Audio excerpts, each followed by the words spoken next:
Hey, what's up everybody? Welcome to the live range test that we're doing today on the Juiced Bike's U500. And this bike has the 48 volt 15 amp hour battery. We're about ready to get going. Just gotta get a couple of things ready with the camera rig and then off we go. First and foremost, let me change the brightness setting so that my phone will actually last the entire time. I'm actually anticipating somewhere around, I don't know, 20 to 30 miles, somewhere in that range. The bike has full throttle and cruise control. So this is the first time I'm going to be employing cruise control on a range test. I've done several full throttle tests, but anyways, let's go ahead and get ready. First I'm going to, well, I guess second, because already I did the brightness, but I got to put this on here. It's called a dead cat. Put that on the phone so that way you can actually hear me when I start to get moving. So we'll put that onto the phone. We get our very high-tech securing system called a rubber band. Okay, we're all good to go. How's the live chat going? Did you start it with? Yeah, it started. Okay, cool. All right, so the next very careful step is to mount it to my special selfie stick camera rig so that we can get some footage going. Oh, the password? Okay. Oh, you want me to say it over a live video? Well, I can type it. Just type it here. All right, cool. So don't try to hack into our YouTube. And I don't say that in a threatening way. I say that because we're totally unprepared and there's nothing we can do about it. All right, but here we are. Range test. Let's grab my sunglasses and start up the bike. Press the power button. Close the charge port just for good measure. All right, and here we go.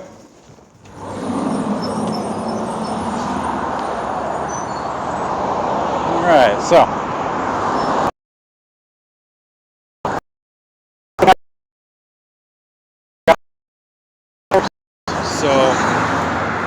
me a second. I gotta plug the phone in. I got my power source going through my backpack here. I have to plug the phone in, otherwise the darn thing will die on the way. So anyways, now I gotta fix the, what's it called? You guys are getting a great show here, let me tell you. I gotta fix the microphone. So grab that off of there. Reconnecting. Sorry. Sorry about that. I had I gotta muscle my phone. I gotta put this little windscreen on here as well as get the charger port going. I gotta do that at the same time that I am putting this thing onto a little chest rig, and it's all a lot of little pieces that go together. This is what we were able to get. I was thinking about it. I was like, how would I do this better if I had other tools? And I thought to myself, I don't know if the tools exist for what I need. I need a camera phone that exists to accomplish this. Can I find a tool that has a camera, like that can do, what's it called? They can get an internet connection, a satellite internet connection. I also need to hook it up to a camera and an audio device. And here we go. All right, so this is actually going to be a really easy range test for me because it's all 100% full throttle. I'm going to be using the throttle right here, and my feet will be on the pedals just to give me a platform to stand on, really. That's how we do the range test for full throttle bikes, is we just throttle, don't even pedal at all, which on a bike like this is perfectly fine. It's got plenty of power available from the 48 volt 15 amp hour battery, and it can handle it pretty well from the direct drive motor up front. So that's the bike that we're doing with. This is the Juiced U500 with the 48 volt 15 amp hour battery. So I think you had mentioned before, I'm expecting this bike to do somewhere around maybe 20 to 30 miles, somewhere in that range. It might even do more. Direct drive motors are actually a little bit more efficient. I shouldn't say a little bit. They are more efficient at higher speeds than a geared motor. And so we might actually get some pretty impressive range out of this thing. I'm starting right now in the afternoon, and hopefully this doesn't drag out into too late at night. The sun goes down like, I don't know, 5-6 hours from now, so I should be fine. But I don't think it'll take that long. And kudos to you guys if you stick with it, because I know it can be fun to sit on a bike and ride, but I'm willing to bet it's not as fun watching it. Anyways, so Yeah, so the juiced bikes, fun thing about juiced bikes is that right now they're developing the Cross Current S and the Cross Current Air. We actually have a couple of Cross Current bikes in our shop right now with the 48 volt 10.4 amp hour battery that I suppose wasn't terribly, I suppose wasn't terribly in demand because they're now offering a couple of different battery sizes that aren't of that one, of the 48 volt 10.4 amp hour. So we had those bikes in store and I was thinking, should I do a range test on them? I was like, well, they don't offer that bike in particular, and especially they don't have that battery size anymore.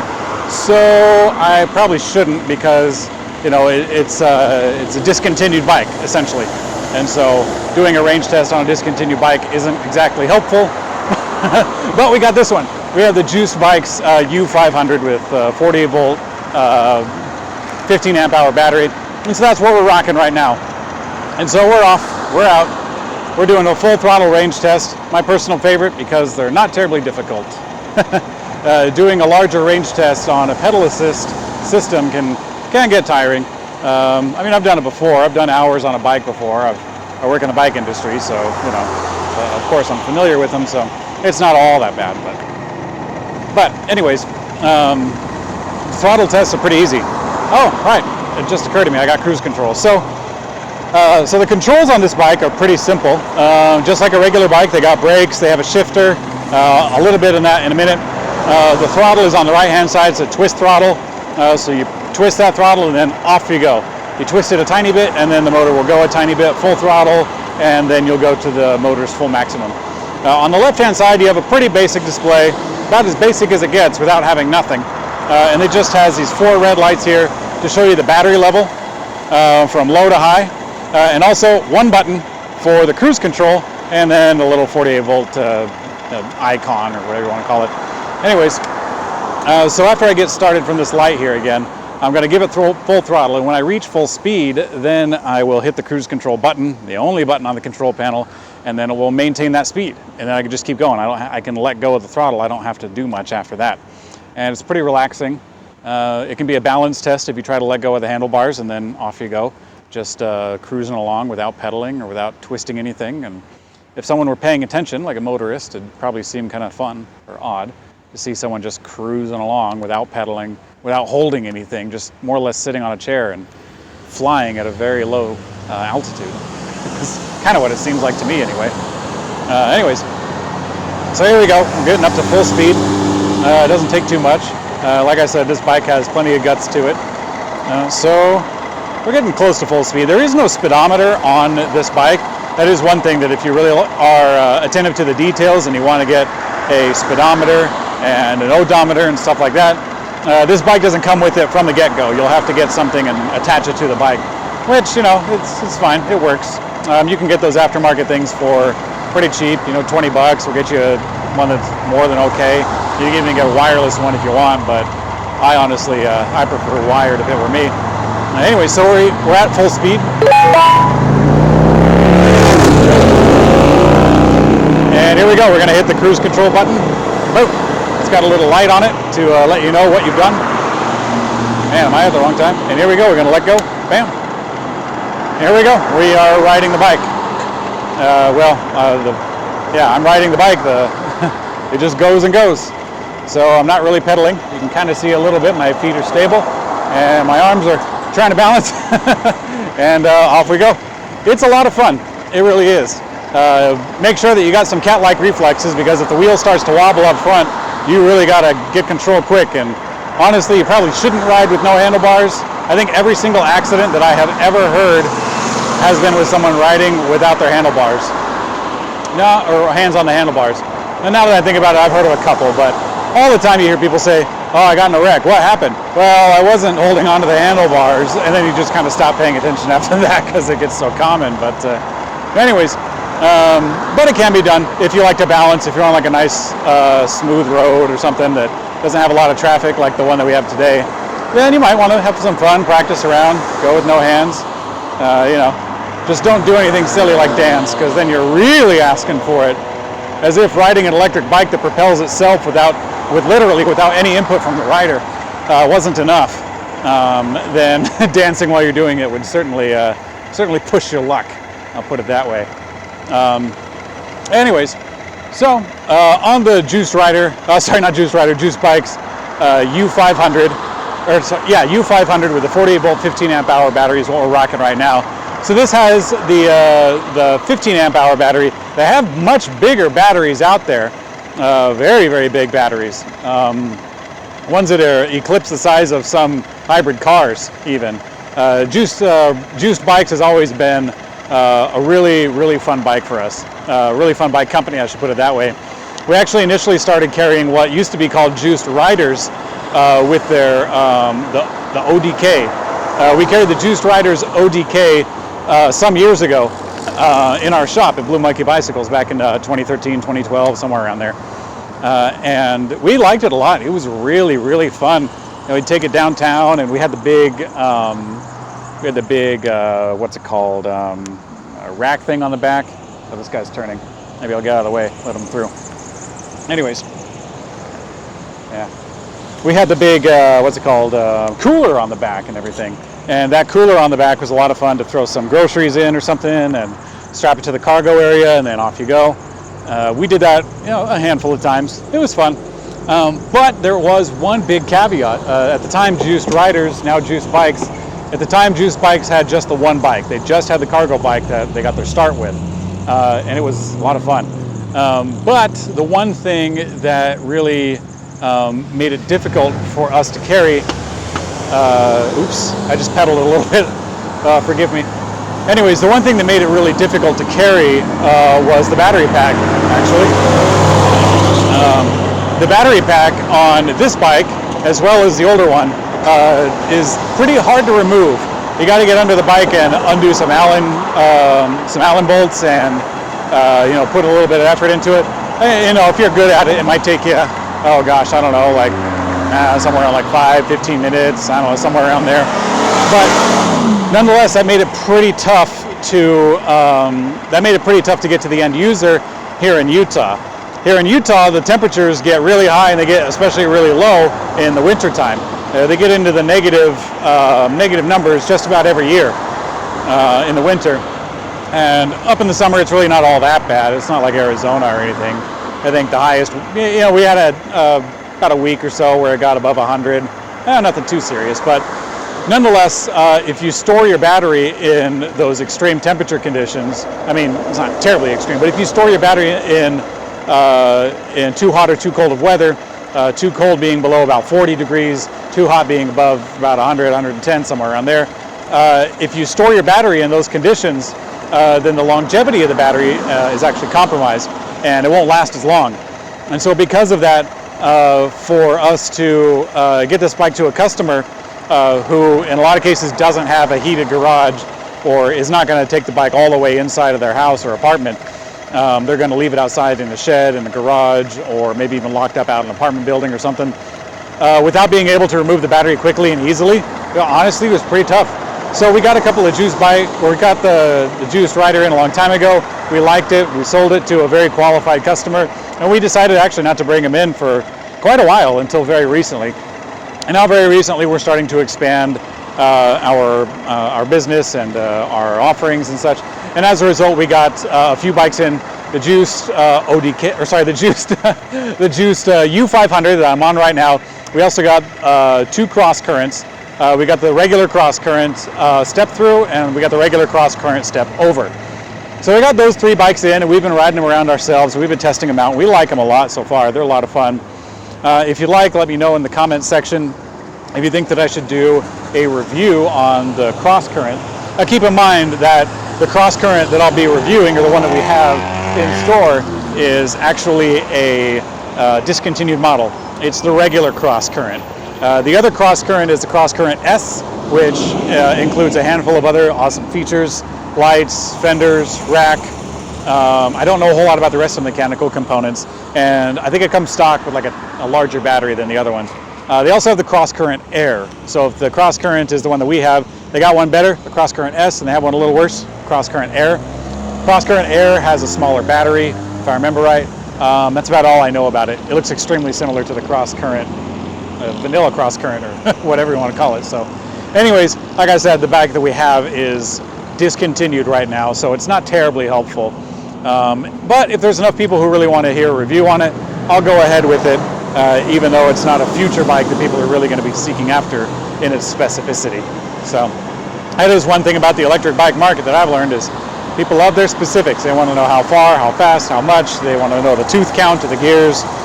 They want to know the amp hours of the batteries. They want to know the amps of the chargers and stuff like that. So it's really awesome. It keeps manufacturers accountable, keeps retailers like us on our toes, that we really need to be prepared to answer a lot of questions about it. It's a new thing. You know, electric bikes are not quite a staple of American society. I wish it were. I wish it took over like the computer and the cell phone. I think there'd be a lot of people out there who'd be very, very happy with their lives if they had an electric bike. And we'll get there, hopefully, you know, with efforts like these, doing range tests. And hey, on a range test like this, it's super fun, super easy. You just go, the bike propels itself, and off you go. So the cruise control feature, I should say, in my testing, in my experimenting with the cruise control on this, the Juiced Rider U500 48 volt 15 amp hour bike that I'm on right now. On this bike that I'm on right now, the cruise control, when you start it, it sets you at just like a regular cruise control on a car. It will set whatever speed you're at the moment. Without an odometer, it's kind of tough to nail it down completely, but you kind of get the feel for it. If you twist the throttle and then hit the cruise control immediately, you're probably going to be going a couple miles an hour because it doesn't have time to really get to speed to set at. So it's a cruise control in the sense that it will actually set the speed, which is a really nice feature. It's not a cruise of the throttle, because I have seen that before, where cruise control is more or less just a function to continue to press down the throttle at full speed, if that makes sense. So instead of setting your speed, it's just setting your throttle pull. This is one of very few electric bikes that I know of off the top of my head that has a cruise control. I have seen it on the iZip Peak, or no, the iZip, yeah, is it the Peak? The Peak or the Path? I always get those two mixed up. One of the two. A couple years ago I rode one. It had cruise control. It was a lot of fun. I liked it. It's a fun little feature. In all honesty though, the cruise control is a feature that I would not immediately recommend for someone who's new to electric bikes, but especially someone who hasn't ridden a bike in a long time. It can be a little intimidating. It honestly can. And I don't mean this to sound like, you know, like I'm talking down to someone or anything, but in all honesty, electric bikes attract a lot of customers, a lot of baby boomers who haven't been on a bike in decades, in some cases, decades. And so if you're not comfortable riding a bike at all, and you jump into an electric bike, which is fine, you can still do that, it's fine. The cruise control is a great feature, but give it a little time before you really start to explore it. Because of all the features on the electric bike, the cruise control is one that if you abuse it, let's say, it could cause some trouble. You know, I guess I'll put it that way. And like I said, this is not for everyone. This is not a case where, you know, I'm not recommending the bike because of it. It's really fun. I like it a lot. I'm using it myself. But nonetheless, getting back in time, you know, jumping on a bike and slapping cruise control on is probably more than you're ready for. You know, if you like the feature, go ahead, grab the bike. I don't want to dissuade you from it at all, but you know, take some time. You know, give it a minute. You know, take her out to dinner first, kind of thing. So, anyways, a long time ago, I had told you that I was going to talk about the shifter, of which I'm going to talk about now. The shifter is on the left-hand side. It's an internal shifter on the rear hub, and it's mounted upside down. So this is the SRAM 3-speed internal. And you can see it here. I'm going at full speed, so the pedals aren't really contributing to the bike at all. When you twist it up, that means you're in a higher number gear. Twisting it down puts you in a lower number gear. I can't really tell which one's which right now because the bike is going so fast. But that is one thing to get used to. If you are used to a regular mechanical bike and you do have a shifter such as this, 9 times out of 10, they're on the other side of the handlebars. And so when you go to twist this thing, it's going to be upside down from what you're used to. It doesn't take that long to get used to. If this bike is your daily driver, it's not really a big deal, but something to keep in mind. Overall, it's fine. I mean, having this little display with the numbers upside down kind of makes you think that it was put together in a garage, but in all reality, you can't get a throttle on this side and a shifter on that side. It's just not going to work. So having an upside down display is fine. It's more than okay. And it fits really well. The grip sizes are the same on either end of the bike. And having the throttle and having the shifter on either side really kind of evens out the cockpit here. The brakes are really good for a bike at this price range. And this is the Juiced Bikes darn, I keep getting the old model number. This is the Juiced Bikes U500 with a 48 volt 15 amp hour battery is what I'm on now. And it has the hydraulic disc brakes on the front and the rear. Really good, really nice. And one thing I should talk about, I don't want to harp on cruise control for too long, but when you pull the brakes enough, not like a little tap wouldn't do it. But when you get the brakes enough, they will actually cut off the cruise control, just like a car. And so it's not going to continue going. You're not going to be fighting against it. Pressing the button will stop the cruise control. Actually twisting the throttle again will stop the cruise control. There are a lot of safety things involved with it. Pretty much if you do anything other than pedal, then the cruise control is going to stop. So that's a great thing. Really great touch that adds a lot of usability to the bike. If someone were using this for delivery, I'm gonna get that green light. There we go. Okay, I didn't want to slow down too much. Anyways, if you're using a bike like this for delivery, that'd be really fun to be able to go down a long stretch of land and hit that cruise control and then just hang out, relax a little bit. It's especially nice if you have a big heavy bike carrying big heavy things and you're exhausted and you just want to hang back for a little bit. So yeah, really good feature. So with the Juiced bikes, they have been a really big fan favorite of electric bike companies, and a big part of that is the value and the batteries, the value of their bikes. So the Cross Current was a big hit. People loved it. They ordered them in droves, and if I understand right, I wasn't really all that up to date, but from what I understand, kids should be in school, right? I guess school starts in a couple weeks. Anyways, the Cross Current was very successful. People ordered it in droves, had to order more production. There was a lead time for it, and people are okay waiting for it in most ways, I would imagine, for the bike, just because it's an awesome bike. Cross Current was a 28 mile an hour, 48 volt electric bike that costed, oh gosh, I want to say somewhere around $1,500. And that was a big hit. A lot of people really wanted a bike like that at a price like that. Well, they'd want it cheaper, but a lot of people wanted a bike like that, and I myself too. I got a 1 mile an hour bike that cost a lot more. I had the Easy Motion Nitro. It was a great bike, don't get me wrong, but nonetheless, the cost of that bike was exorbitant. I mean, the retail price in comparison was at least double. And so the Cross Current was very sought after, very popular bike. And so the gang over there, they got the Cross Current Air, which is kind of like a, just one step down, kind of, maybe. I actually don't know a whole lot about the Cross Current Air. And they just released a video for the Cross Current Air that was a promo video for it. So I hope that they're getting close to delivery of it, because if I understand right, a lot of people are really clamoring for that bike. And also the Cross Current S, which if it's not out at the moment, it should be out pretty soon. Soon in quotation marks for Juiced bikes, because they have been known to take a little bit of time to get their stuff ready. But people love them. They love their bikes when they get them. So it's like Tesla. People are willing to wait for something that they really want. So, no harm, no foul, I guess. I couldn't say the same for some of the other bikes that I've seen out there. Some of the other bikes, people want it and they want it now. Let's get going, let's get moving. And that gets a different market, different person, different buyer. So yeah, what you gonna do?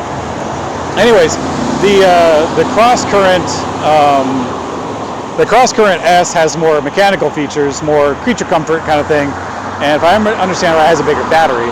And the battery is something that Juiced Bikes has put a lot of effort into, from what I understand.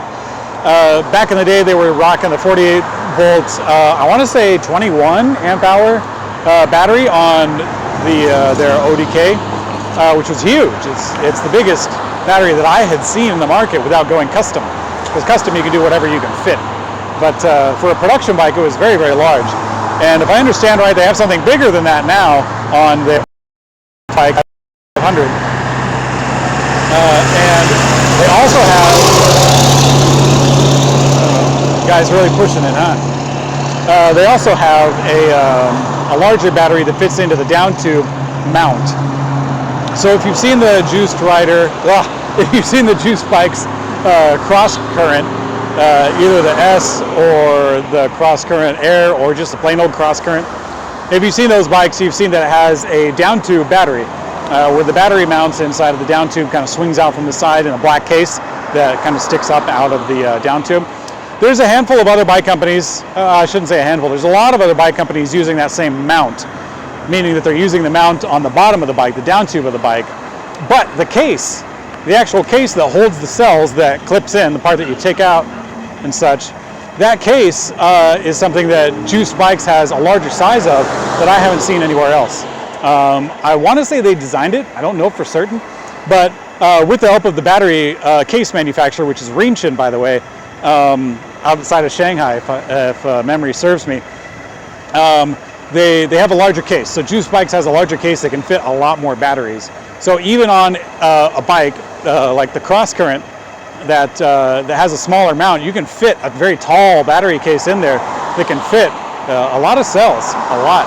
And the energy density of 18650 cells is getting better and better as time goes on. It's really, really slow to hit the big time, I guess, the retail. It's slow to get into retail, and it's even slower to change things in retail. But with a smaller company like Juiced Bikes, they can actually do that. They can actually make smaller production runs like they have, and they can continually offer a slightly better battery cell because slightly better battery cells are available. Larger companies like Bosch, for example, they move slow. You know, it's like a whale. They move slow to get changes like that. So that's one big benefit of Juiced Bikes as a whole, is that they have their smaller production runs. They're offering a really, really great value bike, and especially the battery. And I guess that is one con I should mention about Juiced Bikes, is that they have a lot of, I guess if you see it that way, it's really a matter of opinion.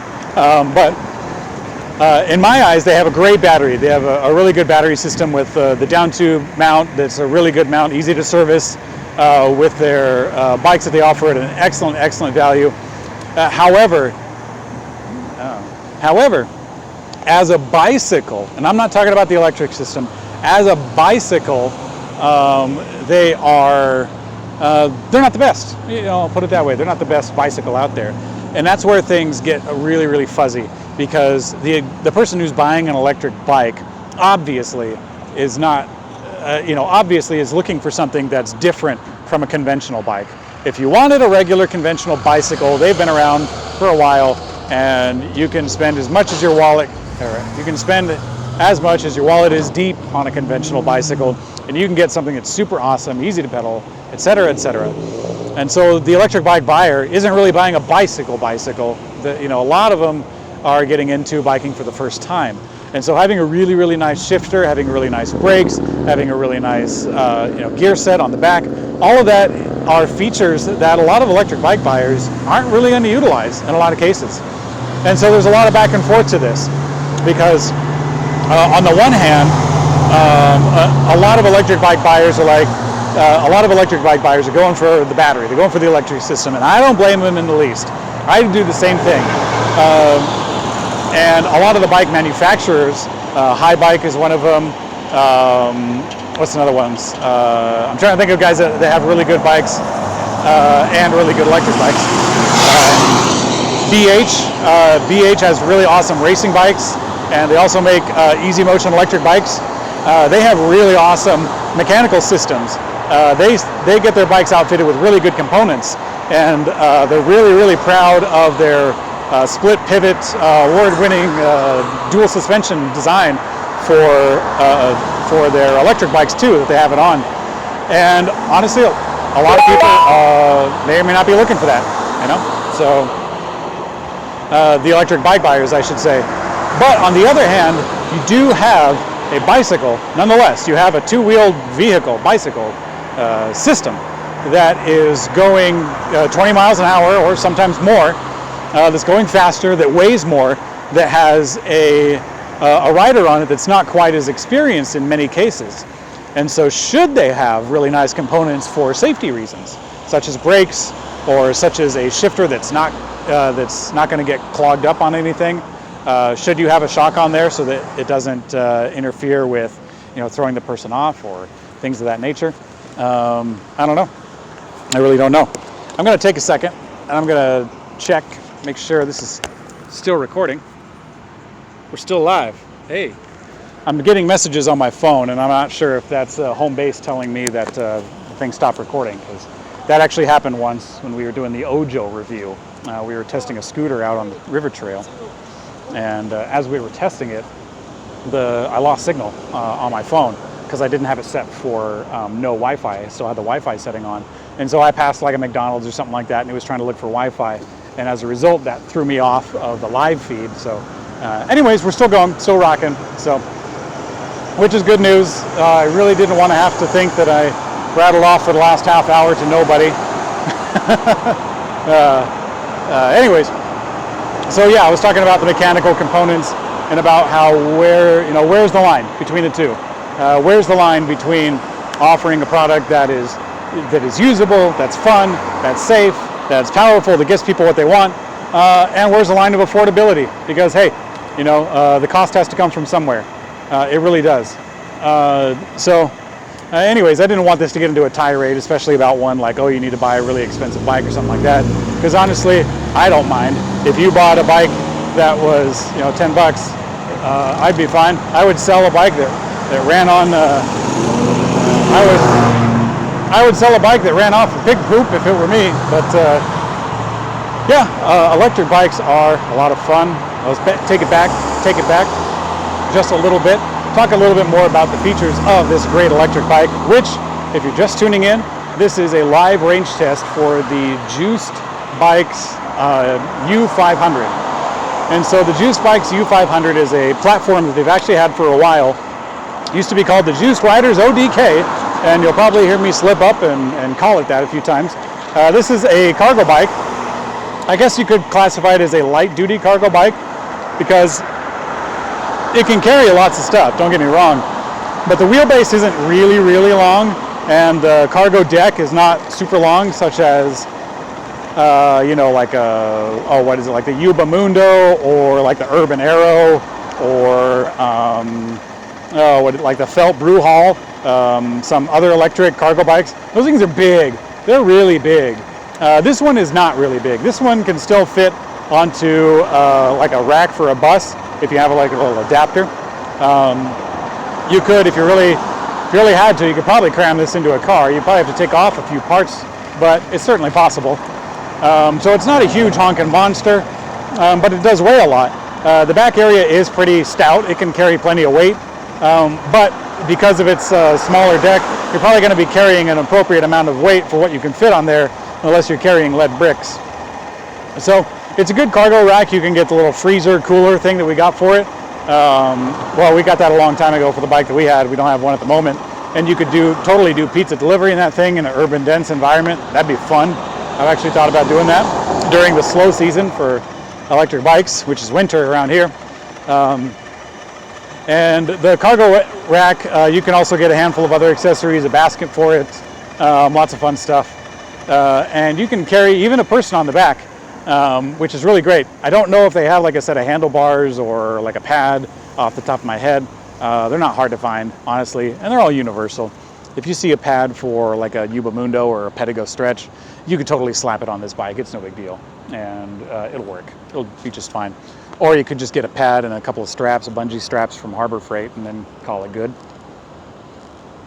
If you want to save some money and don't mind sitting on a pillow, because it looked pretty funny. But anyways, so it's a pretty hot day today. I chose today because we had the right resources to get this live range test done. I had the battery, I had some time, I had the bike, it was fully charged, and also we got Joey on the live chat there to answer some of your questions, provide links if you need it to to our website where you can check out the juiced bikes U500. I keep wanting to call it the Juice Rider ODK. Anyways, you can go to our website and check it out there. You can check out the full specs on Juice Bikes website. And yeah, so other great things about this bike is it has a smaller wheelbase. Or sorry, not wheelbase, like front to back. It has a smaller wheel size. These ones are what, 21-inch wheels off the at first glance. These are smaller wheels, which is really good for loading stuff. Because if you got a tall one, like the U500 for example, if you got a tall bike that, oh man, I totally want to run that light. If you got a tall bike, it can be tough to mount stuff. It can be tough to mount heavy stuff onto your bike simply because you got to take that big weight and lift it up a little bit. And then while you're riding the bike, it can be a little, oh, what's the word? Not like wobbly, but it can be challenging, you know, it can. I don't want to knock on those bikes because they're great, but you just need to know what you're getting in for. With a smaller wheel size, it's easier to balance when you're on the cargo bike with a heavy load, we should put it that way. And not all cargo bikes are made the same, you know, put it that way. The Felt Brew Hall, for example, it has a really long wheelbase and has a somewhat tall platform. It has 24-inch wheels, if I remember right. That bike is surprisingly nimble. We got that thing into the shop, and we thought it was huge. It was big, it came in a big box. You know, the frame is really long. But then we got on the thing and we thought, boy, this thing feels like a mountain bike. Oh boy, here comes a fire truck.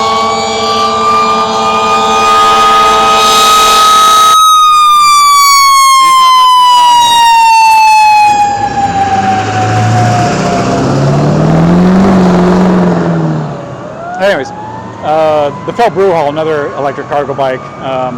That one has a 24-inch wheel. The deck is kind of tall. Not really that tall. I mean, it's usable. But nonetheless, the bike was really, really, really nimble. Very, very nimble. And we've tried other cargo bikes that have a very similar layout, and they felt like big beasts. Even though the wheel size was similar, the length of the wheelbase was similar. So not all bikes are the same. Even though they have very similar specs, it kind of leads towards something. And so, anyways, enough about those. Let's talk about the Juice Bikes U500 cargo bike. Bam! And this one's got the 48 volt 15 amp hour battery that we're rocking. There's several different batteries available for this same bike. But we got this one in so we could test it out, have some fun with it. We remember it from years ago and it's been a lot of fun so far. I couldn't tell you how many miles we have on it simply because we don't have an odometer on it. So that's one thing to keep in mind if you like to pay attention to the details. Get yourself an odometer if you want to find out how fast and how far you're going on your bike. This bike was actually featured in another video, almost as the butt of a joke, because the last video that I filmed this for was one of the Versus series. So we have a lot of videos on our YouTube channel, and a lot of them are on our website. And one of them is the Versus series, where we take different electric bike components, put them against each other for pros and cons kind of thing, and just see how they do. And a lot of people had asked, well, not a lot, a few people had asked me about a front hub motor versus a rear hub motor. And so making a video about that, the only bike that we had in the shop at the time was this bike that had a front hub motor. All the other bikes that we had in the shop were all rear or mid-drive. This is the only one.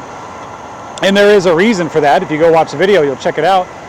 In brief, it comes down to a need. If you need to have a front motor, then you can get away with it. But if you're choosing one or the other, go with the rear. A rear is great. There's a reason that it's on most electric bikes. I should say most hub motor bikes have a rear. So there's a reason for that. But a front hub motor, it still works. It's still fine. There are some important compromises to keep in mind. But hey, it works. I'm on it right now. It's taking me all along the road just fine, at a pretty good speed, at a pretty good pace, and especially on a road conditions, it's not that big of a deal. In all honesty, a hub motor, in our opinion, a hub motor is really good for the road. It works fine on the road. You're going to like it. It's going to be fast. It's going to be fun. All that sort of stuff. A mid-drive bike, we prefer for off-road. When you go off-road, especially when you do some super technical stuff, having a mid-drive really, really starts to shine, and the benefits of having a mid-drive are really nice. But when you're on the road, it's not really that big of a deal. if you're on the road on a mid-drive, yeah, there are some other benefits to it. But as far as balance is concerned, oh hey, what's up, everybody? I think I lost you for a second. Sounds like reconnecting. Oh hey, we're back. At least for a second. So we'll see if it sticks around. I don't know if I'm in a bad place or what, but here we are, resuming the live stream of the Juiced Bikes U500 48 volt 15 amp hour battery. Yeah, nailed it. So thank you for joining us again on the range test right now. We lost the stream for a little bit. This is kind of a fun little process. I don't know if YouTube ever intended for their live video feed to be like a moving platform where people would perform live things like on a phone that's riding all over the place or something. But hey, it works for the most part. I've had to stop it once today. We did a complete range test last month on a different bike, and that one did the entire, I think, like 2 hours and 2 hours 50 minutes or something. It was a long time, so it did the whole thing. So we're hoping for another repeat. If you're just joining us, we are we're pretty close to 10 miles away from the shop on the Juiced Bikes U500. We have the 48 volt 15 amp hour battery, and I've just been doing full throttle the whole way without any pedaling at all. And yeah, we're getting close to the 10-mile mark, which is about the turnaround. So once I get there, I'll turn the bike around, and then we'll head back up north, and we'll pass the shop, and then we'll be on our way. So yeah, bear with me for a sec. I'm going to put this little wind screen onto my phone, and then I'm going to put the phone onto this little rinky-dink contraption to hold it, and then off we go. So anyways, some background information.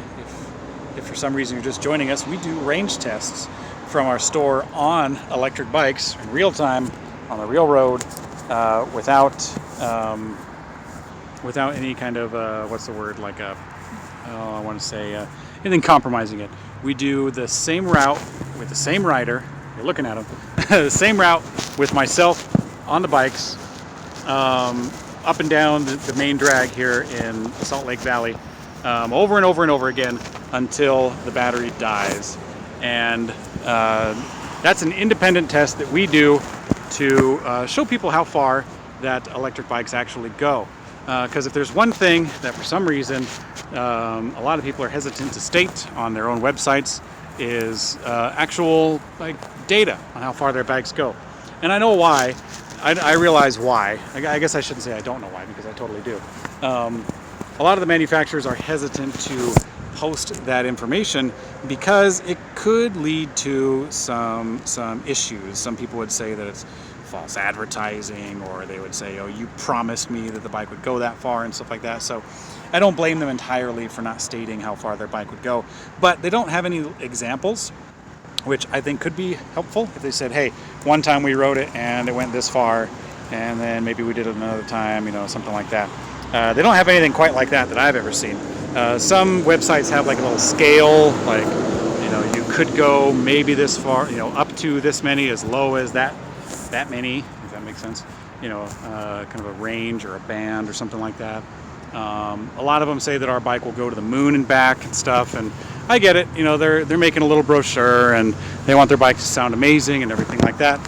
So I shouldn't harp on them too much, but nonetheless, the range of electric bikes is something that a lot of people want to know, and there's not a whole lot of tests. There's not a whole lot of examples out there across the board. So that's what we're hoping to do. Well, we're not hoping to. We already have. So I'm going to get back on the road, and then off we go. Anyways, so that's what we do. We do range tests on electric bikes. Not just the Juiced Bikes U500 that I'm on right now, but also on a bunch of other bikes from a bunch of other different companies. We've done, let's see, I don't even know where to begin. We've done a lot of them. We've done a lot of Pedigo ones, actually.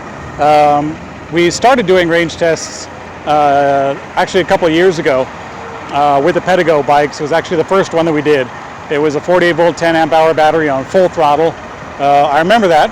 At the time I thought, oh boy, this is a big deal, and oh, I'm going out and I'm going to ride it till it goes and everything. And it was a big deal at the time, and I know that it's quite the adventure for a lot of people, I could imagine, and it was for me.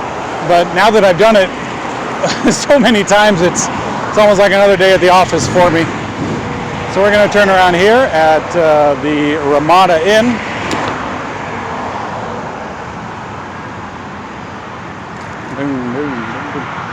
All right. This is the turnaround point. That is 10 miles away from the shop. And here we go. We're going to head 10 miles back up, and I'm sure the bike will do that just fine. Anyways, we started doing range tests, such as on this one, a long time ago. And we've done a lot. We've done, oh golly, we did the Pedigo 48 volt 10 amp hour battery on throttle and pedal assist. We also did the 48 volt 15 amp hour battery both on throttle and on pedal assist as well. We did the Pedigo 36 volt 10 amp hour battery on throttle. We've done the Bosch 400 watt hour pack. We've done the Yamaha 400 watt hour pack. We've done the Bosch 400 watt hour pack at 28 miles an hour. We've done the Ojo commuter scooter. That one was kind of funny. We've done the Liberty trike. We've done the Surface 604 Colt. I was on that bike. We've done the Shimano Steps. I was going to do the Broza. I actually tried to do the Broza, but that test failed. We actually messed up ourselves, so that was our fault. We've done, oh gosh, I know I'm missing a lot of them now. We've done the Pedigo Ridge Rider, both on throttle and on pedal assist. What else have we done? I know I'm missing some of the outliers out there. I haven't done the Bionic system yet. That's one of them that I would like to try. I did the E-Prodigy. I did that one at 28 miles an hour. It was a lot of fun. We also did the Easy Motion. Yeah, we did some of the older Easy Motions. Those ones are hard to keep up because they kept changing their system every year. So we'd come out with range data and then they'd change their system. So it was kind of frustrating on our end. But I did the the Easy Motion 36 volt 12 amp hour on throttle and pedal assist. We did the Easy Motion 48 volt 9 amp hour. We did the Easy Motion 48 volt 9 amp hour on 28 miles an hour. It's actually my personal bike that I still use. What else have we done? I feel like I'm missing some. I got a big list. We actually got to update it because we have some information on our site. If you go to bluemonkeybicycles.com/range, you'll get directed to our site that has a big list of some of the stuff that we've done. It's actually out of date. We need to update it with a bunch of stuff. Oh, yes. My personal favorite, the most fun, is the Yike bike. The Yike bike. We did it's a 36 volt, I don't know, like a 6 amp hour battery or something like that on the Yike bike. Boy, that was fun. If you don't know it, the Yike bike is this super fun, goofy little contraption. It's like a backwards penny farthing folding bike. It's kind of like a, backwards penny farthing electric bar stool kind of thing. It's the weirdest little thing. But boy, that thing was so much fun. That's the most fun I've ever had on an electric system. I'll put it that way. Calling it a bike is kind of a stretch. I know it's called a Yike bike. I know that's the name of it, and it has 2 wheels and it has a tire, but that's the only thing on it that's a bike. The rest of it is all this really cool, I don't know, just kind of a wacky invention. But anyways, that thing's a lot of fun. If for some reason you wanted to get the Yike bike and you thought, I want to get it, but I don't know if it's fun, I can promise you it's fun. As to whether it's practical for you, that's anyone's guess. But if you wanted practicality, you probably would have gotten something more conventional, such as the Juice Bikes U500 with a 48 volt 15 amp hour battery that I'm on now. Wow. It is a fun bike. This, don't get me wrong, just about every electric bike that I've tried is lots of fun. There's only a couple of them that have been seriously disappointing. And this one's fun, and one great feature about it is cruise control. if you can see, my feet are not pedaling, and if I can continue my balance while using the phone, my hands are free too. I am gliding down the road effortlessly. Well, a little bit of effort in keeping my balance, but that's about it. If you stretch your imagination a little bit, I'm essentially flying. I am effortlessly gliding towards my destination. You know, and that sounds like flying to me. I'm still attached to the ground, of course, but you know, a guy can dream, right? Anyways, so yeah, the cruise control is a fun feature. If you heard me talk about it a while ago, brief recap, when you twist the throttle and then hit the button at the appropriate speed, it will maintain that speed, and then off you go. You don't need to twist the throttle, you don't need to pedal, you don't need to keep your finger on a button or anything, you just go. And if the bike could balance itself, it would just keep going. Without my weight on it, it'd probably go for a very, very long distance. Because I mean, think about it, that's one thing people don't consider when they're thinking about electric bike systems, is that the weight of the rider eclipses the weight of the bike easily. The average electric bike rider is going to weigh more than the electric bike, which in a case like this bike probably weighs somewhere around 60 pounds, I'm going to guess. I don't know off the top of my head, but a bike like this weighs something like 60 pounds. Your average adult rider, I sincerely hope, weighs more than 60 pounds. And so most riders will double, I mean, in some cases triple, the weight of the bike itself. And so if you're looking at bikes and you're looking at systems, you're like, well, this bike weighs 60 and it has a 500 watt motor, and this one has a 1,000 watt motor, and the bike weighs 70. It's not really like a linear sort of equation there. It's not like, oh, I'm getting double the power or something like that. There's a lot of stuff. The moral of the story is there's a lot of things that go into it, a lot. So I don't know why I got on that tangent, but there's a lot to get into when you're riding a bike for an hour or two at a time. So anyways, you want to talk about something fun, this is usually around the time when I've talked about the bike in a lot of its features. Front and rear disc brakes. It's got hydraulic disc brakes, I should say. Has a front hub direct drive motor, which is perfectly fine for a heavier cargo bike. If you get a lighter weight bike, especially for mountain biking, you're going to find your front hub doesn't have quite as much weight, blah, blah, blah. Anyways, has a pretty low step through, so just about anyone can get in and out of this thing. Yeah, I'm totally running this light. By the way, if you've never been to Salt Lake City, just be aware that people run red lights, and it's kind of a thing. Anyways, you got some braze-ons for a water bottle or a pump, or heck, if there's a battery that mounts to it, go right ahead. And you won't be able to see it now. I'll show you when I stop. But behind me is a cargo bike deck, so you could mount all sorts of fun stuff on there. You could get a child seat back there of various sizes. You could get a big cooler or a heat. Not what's the opposite of cooler? It's not a heater, because a heater is a machine. A cooler is just a box. But you can get a cooler to carry food of varying temperatures, we'll say, back there for delivery. This bike, that's really what this bike is for. It's a delivery bike. That's the main philosophy of use, we'll call it, is a delivery bike. It can carry some cargo. It can go a great distance, especially if you get the cool guy big time battery. It can go very, very far. So if you got to work a full day of driving around, well, hopefully you'll be able to know with a little bit more clarity how far this bike will go under. Oh wow! I just passed that sign for a bankruptcy business, and the sign is torn down. I don't know if that's a what's the word? Like a symbol? Oh gosh, it's gonna bug me until I remember what that word is. Omen. That's right. It's an omen. Bankruptcy, and it's torn down. Anyways, you're talking about the delivery bike aspect of the juiced bike U500, which I'm on now. After this range test, hopefully you'll be able to know with a little more certainty how far the bike will go under full throttle conditions, which is what we're doing right now. Full throttle, slap that cruise, off we go. no pedaling, no pedal assist, no, what sort of like second battery or anything like that. We're just going for it. And at the end of this range test, I'm going to be picked up by a big truck, and hopefully the air conditioner's on because it's kind of hot. Is this guy going to go?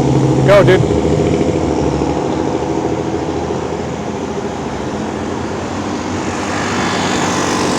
There's a guy with a gas scooter.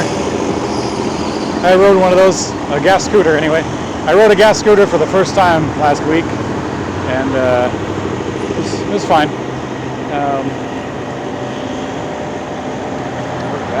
I can be a little bit purist, sometimes. I ride electric bikes all the time, every day for work, to and from, even in the winter. I ride electric bikes not only to and from work, but I also ride electric bikes for work, as you can see right now. Drive an electric bike to tell you how far it'll go, full blast pedal assist. I'm on bikes a lot, so let's check out this scooter. See if this guy has anything to say.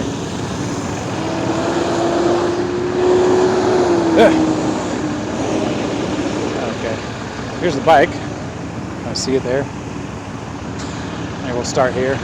I don't know. So here is the cargo deck platform. You have a couple of little spots right here for hanging various different sizes or kinds of pannier racks. You can get some to clip on the top, some to go to the bottom, on the little tiny one there. There we go. So it's actually pretty useful. It's not just like a pole sticking out of the back, seat post or something like that. It's actually very, very useful. Because pannier bags, if you didn't know, sometimes they have a really narrow hook in most cases. Every now and again they have a really wide hook. So you can get both of them on there, really nice. Really ready to rock for pannier bags of various kind. If you have a one that flops over on both sides, do be aware that the platform, the middle deck, is a little wider. So if you have like a super thin one that's just, I don't know, like 4 inches, not 4 inches, like 2 inches wide or something like that, then it might not fit. But it'll fit a wider one, and most of them are about that size anyway, so you'll really be hard pressed in some cases to find something that's that thin. But if you do find something that thin, it's probably for like a little, a touring bike or a road bike or something like that. So anyways, there's the internal hub in the back there, along with the disc brake and a pretty standard kickstand. The controller's right here. Gets plenty of cooling in the position that it's in right there. And then you have this big battery case that can carry a fair amount of battery cells in it. We actually have one of the smaller ones. The 48 volt 15 amp hour battery is what we're rocking right now. But it does come in a larger size, and you can carry something and go a lot farther. So anyways, this is the Juiced Bikes U500 that we are range testing right now. And we're doing full throttle so that you can know how far it'll go, at least in this example. Oh no! Sorry, some guy is driving behind me. Anyways, so you'll be able to know at least one example of how far the bike will go under full throttle. I've tested a lot of different electric bikes on this same route with myself as the rider, and that's pretty. Anyways, I've tested this same route on many electric bikes, so you can kind of compare it. It's not the end all, of course. One thing to keep in mind is that electric bikes, even the same electric bike with the same rider and the same route, same conditions and everything like that, is going to have some variation, simply because the lights are going to be different. That's one big thing, stopping at different stoplights. The wind is going to be different. Even one person will behave a little bit differently as far as pedaling is concerned. It might be a little bit more aggressive, a little bit more energy that day, blah, blah, blah. The tires might be a little bit different as far as air pressure and everything. So there's a lot of variables that go into calculating range. A lot of them. So much so that it makes it very, very intimidating if you were to try to make a little calculator. How far is this bike going to go? It's going to be tough. You can't promise anything with 100% certainty because, I ride a bike very differently than how you could ride a bike. And my roads are very different from your roads. I hope so, unless you're going up and down State Street all the time, which is probably not a very good route to be biking, in all honesty. And anyways, so with all these many different variables, you probably wonder, why is he doing range tests at all? And I have been asked that before, and there's a twofold answer to that.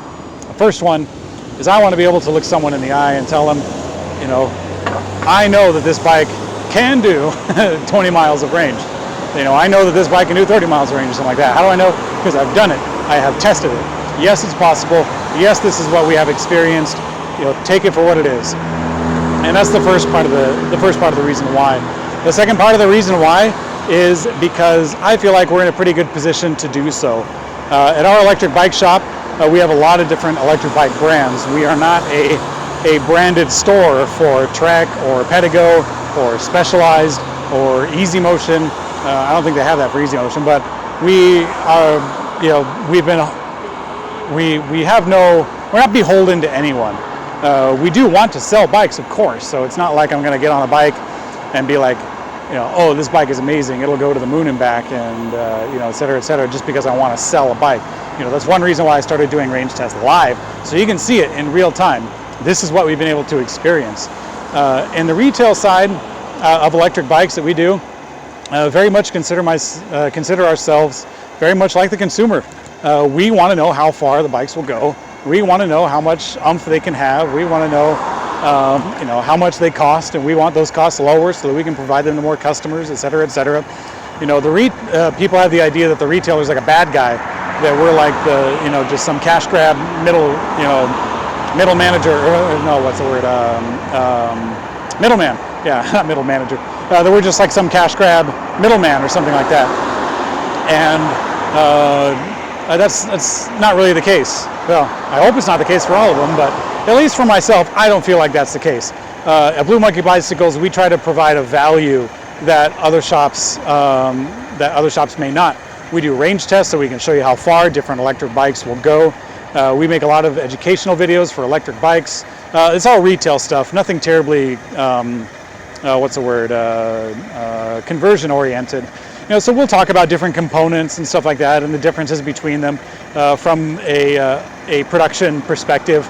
But we don't talk about welding batteries together or something like that. There's other channels that do that perfectly well, and they get into a lot more detail than we ever could, and so that's fine. You know, that's perfectly fine. But at Blue Monkey Bicycles, we do range tests, we do educational videos, we do comparisons. We're in it for electric bikes too. We love electric bikes and we ride them every day. I'm testing them right now because we want to be able to tell people all about them. We want to be able to sing their praises to everyone. Because because electric bikes are awesome, and because electric bikes are getting more and more popular, and because electric bikes are going to be in my opinion, a very, very common thing in the American landscape, then there should be a good resource for all this kind of information. And like I said, we feel that the Juiced Bikes U500 is a great bike. We've ridden it already quite a bit, and we like it a lot. And we want to be able to show that to other people, comparing it alongside other bikes. It's really hard to make an objective decision if the only information that you have on it is coming from people who only have one bike, that experience one bike, or that make or the company that one perspective. And so electric bikes are awesome. Most of them are great. I'm not going to sugarcoat, or I'm not going to put some shade on anyone and say like, oh, we only carry the best electric bikes, and if we don't carry it and we don't ride it, then it's not good. It's like, no, it's not like that at all. It's more along the lines of, we carry good bikes because we carry the bikes and we like the bikes that we have in our store because we've had time to test them. There's a lot of great ones that simply we just can't have too much of a good thing. There are at least 50 different electric bike companies out there. At least there's probably a couple hundred for all I know, and there's more coming out all the time. And there's a lot of great bikes that we just simply don't have room for, both in our YouTube channel, in our physical storefront, and also online. Electric bikes are a lot of fun, and if you get an electric bike that you're totally satisfied with, fully support that. It's going to be great, and I sincerely hope that from the efforts that we do through our store, that you guys can buy an electric bike that has some experience on it, an electric bike that we can say with certainty that this bike, among the rest of them, we know is going to work well for you. And there have been a couple of duds, truth be told. Most of them work fine. Most of them work great. A lot of people are going to be very satisfied with most electric bikes out there because, hey, they're fun, they're gutsy, they're fast. Even the crappy ones feel really, really great the first time you ride it. But there are a few duds out there. There are some bad electric bikes. And I don't want to, I really shouldn't point them out by name because that'd be unprofessional. And honestly, I could get sued over it. But, excuse me, some smoke in my mouth or something.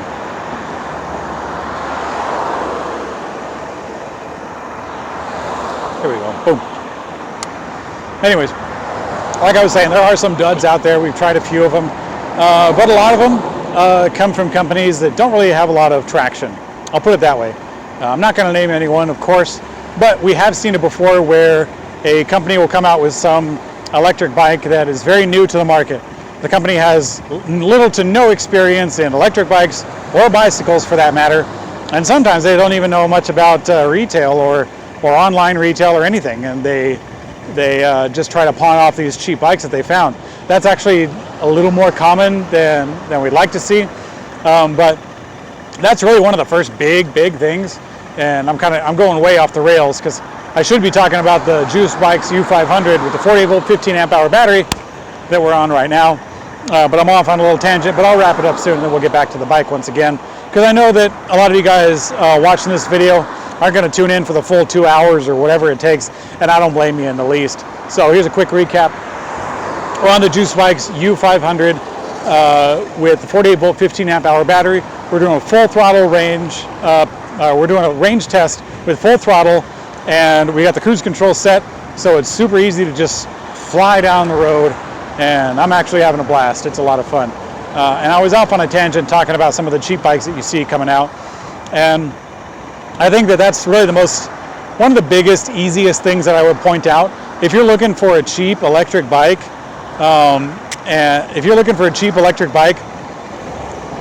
go for a company that has a reputation.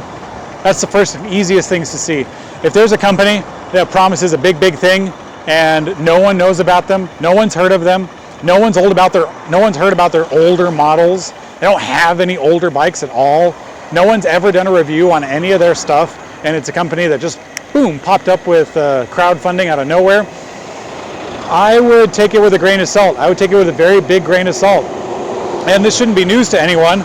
And if you have one of these things, if by chance you're viewing this video right now or in the future and you're like, hey man, I got my own Kickstarter e-bike thing, it's like, I think you should I think you realize just as well as I do that if you're starting out if you're starting any kind of company, there's a lot of speed bumps along the way, a lot of them.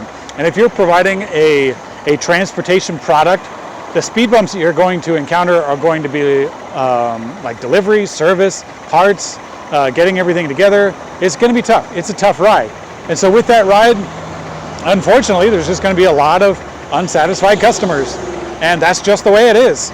Even companies like Tesla, for example, they were off to a shaky start when they were taking their pre-orders before they delivered any cars.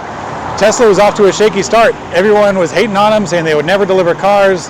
Going the whole route that like Elio is undergoing now, where people are like, can they survive? Well, Vegas is putting a 1 in 10 million chance or whatever, No company, no product, no industry, no person is exempt from that. It's just the way it is.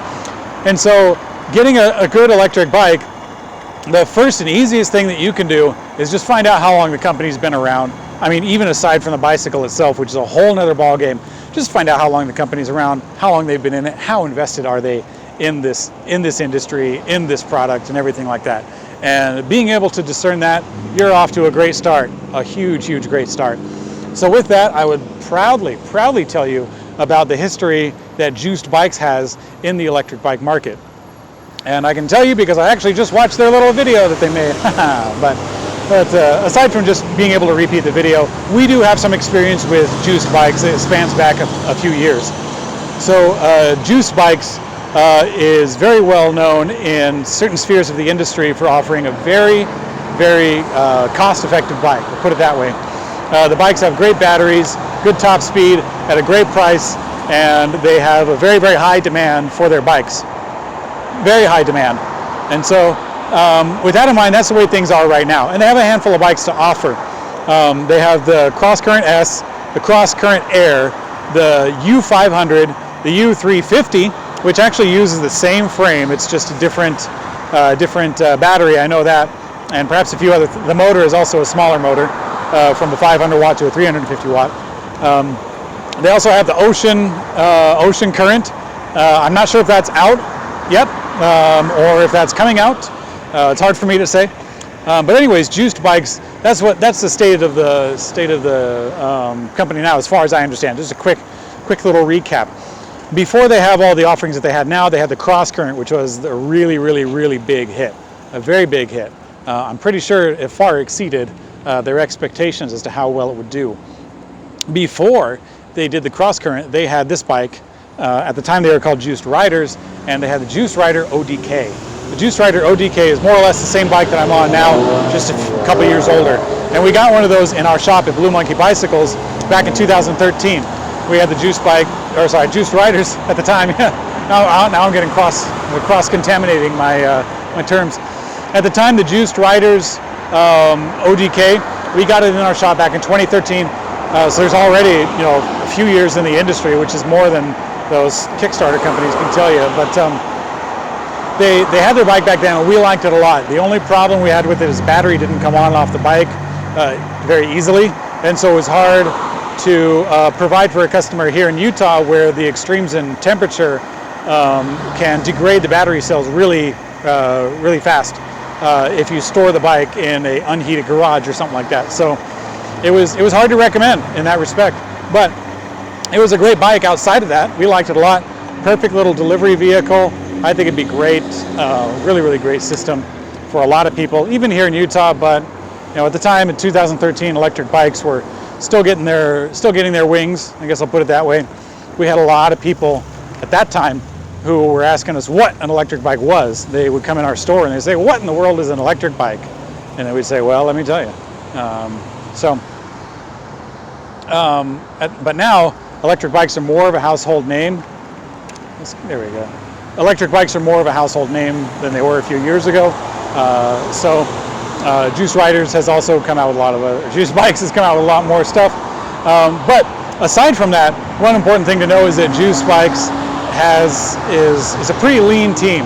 I don't know how many people they have at their company, but I know that their head guy, Tora, great guy. He's a genius, a really good guy to know in the industry. Tora has been to the factory where they make these bikes many times. I've actually stolen a little bit of footage. I gave him credit in the videos, don't worry, but I took a little bit of footage that he had where he went to go watch the manufacturing process firsthand of the bikes, from the frame to the battery case, the batteries, watching the motors get laced and or not laced, but watching the motors get laced, watching the copper wires getting threaded through the motor, the windings and everything like that. He is very, very, very, very hands-on with the production of these bikes, and he's very, very, very intelligent. I don't want to make it look like I have a shrine to the guy in my closet, because it's not. It's in my bathroom. But with providing such a lean team, they don't have a whole lot of overhead. Other larger companies, pick one: Shimano, Yamaha, Bosch. Shimano, Yamaha, Bosch. Those are big companies, and like I said before, they move kind of slow. And the bigger the company is, the harder it is to have that immediate oversight for your products. The harder it is to be able to notice the smaller features. If you go, for a bigger company, they would send a product guy who is specific to do that. They would send him, most likely with an interpreter or something like that, to go check it out. But that product guy is looking for certain specific things, but doesn't quite have the scope that, say, that other people would have. And that's just the way it is. It's not going to change anytime soon. And there's not a whole lot of electric bike companies that do that, that have a first-hand knowledge of the production of their bikes in that respect, with such a lean team. I'll put it that way. The lean team is the important part there, because other companies have plenty of people that go watch the production, but they may not do it themselves. They might have someone else who lives there go check on it. They might send one guy over there, maybe once every couple of years or something like that, or any number of things. I honestly don't know as much about this side of the industry, but I have a basic understanding of it. And I know that at Juice Bikes, that's what they do. Tora goes over there himself to go check it out. And it's really, really cool to see that. It's really cool because we're all in this together, right? There is kind of a temptation within America, I'll say, for people to say American jobs, put America first and things like that. And that's really great. I don't want to knock on trying to provide American jobs and stuff like that. But one very harsh reality is that China is the center of bike parts, of all of them. I mean, that's a pretty sweeping statement, but almost all electric, or not almost all bike parts in general, have their base manufacturing done in China. And I'm sure there's plenty of other industries the same way.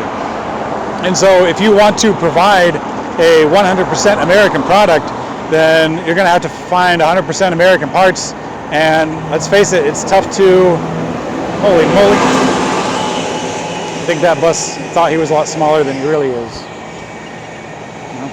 Anyways, it's tough. It would be very, very tough to provide 100% American bike with Chinese manufacturing being such a huge central hub for bicycles in general. And one part of the reason why, aside from just lots of industries moving to China, is just the fact that China has tons of bikes anyway. I mean, people get around on bikes a lot in Europe and China. America's late to the game, way late to the game. And so for America, if you wanted to start your own American electric bike company, more power to you, but it's going to be tough to find parts if you want to be 100% American. And the Chinese manufacturers of this stuff, they're not bad people in the least. I've met a handful of them at the bike show, and they're great. They're fun. They're very hardworking. They want to provide a good product with the resources that they have. And let's be honest, they have been providing a lot of great products in some ways. A lot of the electric bikes that you see and that I ride, my personal electric bike was manufactured in China. So who am I to say that Chinese don't provide a good product? The problem, the one problem that you see is with Chinese manufacturing is when you got a lot of a lot of big promises made. A lot of big promises. If you want to provide a cheap bike, that's cool. Just don't tell me that it's going to be, it's not going to go 100 miles at 30 miles an hour and et cetera, et cetera, et cetera. And that's the hard part. And so there's guys on both ends of the spectrum. There's people making white label products here in the States, those crowdfunded stuff, and they get their systems on some bike and then they go for it and they make some junky Kickstarter bike and they say it's this revolutionary transportation thing that's going to take over the world and be a part of the revolution and blah blah blah. They make all these big promises, they pawn off some cheap bike and they're never to be heard from again. And it's not to say that the Chinese scammed anyone. It's usually the white label guys that I would blame for it, but anyways, I'm going off on a super complaint. Oh boy, another ambulance. Anyways, I'm getting way off topic, and that's okay. I'll forgive myself.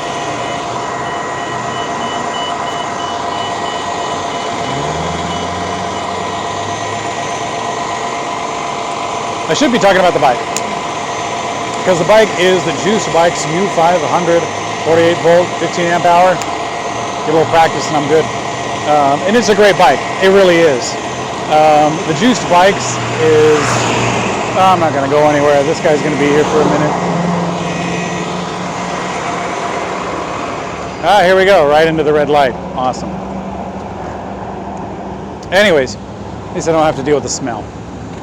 So, I went off on a little tirade there about some of the cheaper bikes and stuff like that, and about our perspective on it. It is a tough issue, all things considered. It's something that has a lot of different sides of the story. There are companies like Juiced Bikes that are providing a really good value product that I like a lot. I really do. And then on the other hand, you have a lot of companies that make really awesome electric bikes that cost a lot more money. Does it mean that either one of them is bad? Nope, not really. They both have their different uses. They don't both have their different buyers and things like that. And so to say that one is better than the other is really just saying one fits someone else better, I guess.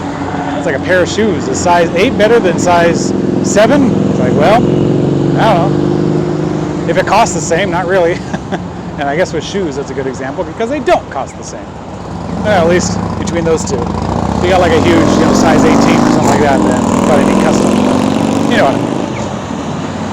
Anyways, so let's tell you a little bit more about Blue Monkey bicycles because we're so awesome. Here we are in a range test on the Juice Bikes U500. Yeah, the Juice Bikes U500. I'm expecting somewhere around 20 to 30 miles out of this bike, and we're getting close to doing 20 miles already out of the bike right now, and we'll see how much it goes. This bike, I've tested other bikes that have a 48 volt 15 amp hour battery on full throttle, and in other bikes it's gone about 30 miles, maybe like 35 or something. I'd have to go look at my list. And so honestly, I'm expecting something similar out of this. It's not it's not like this bike has a special magic thing that makes it go double the distance or anything, other than the fact that it has a huge battery.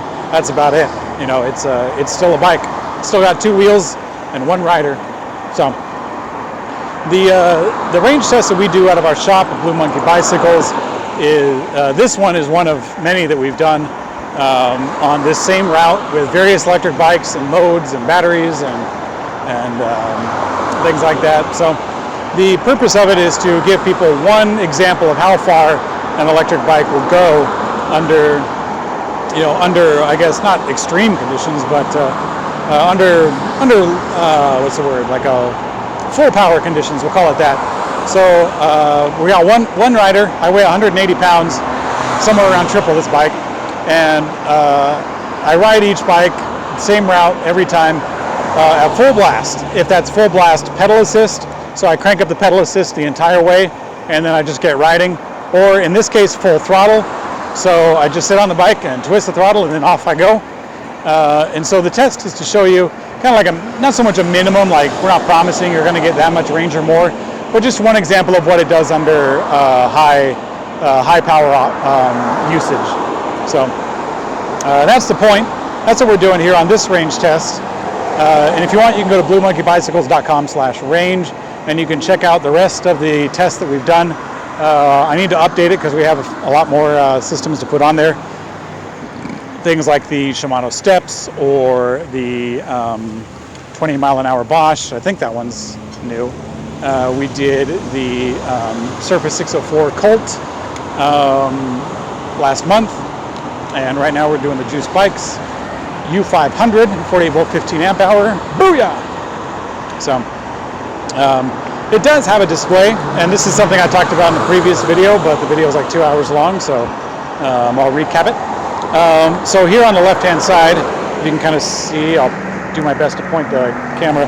So right here is the display for the Juice Bikes U500. And on this display, it has very little information.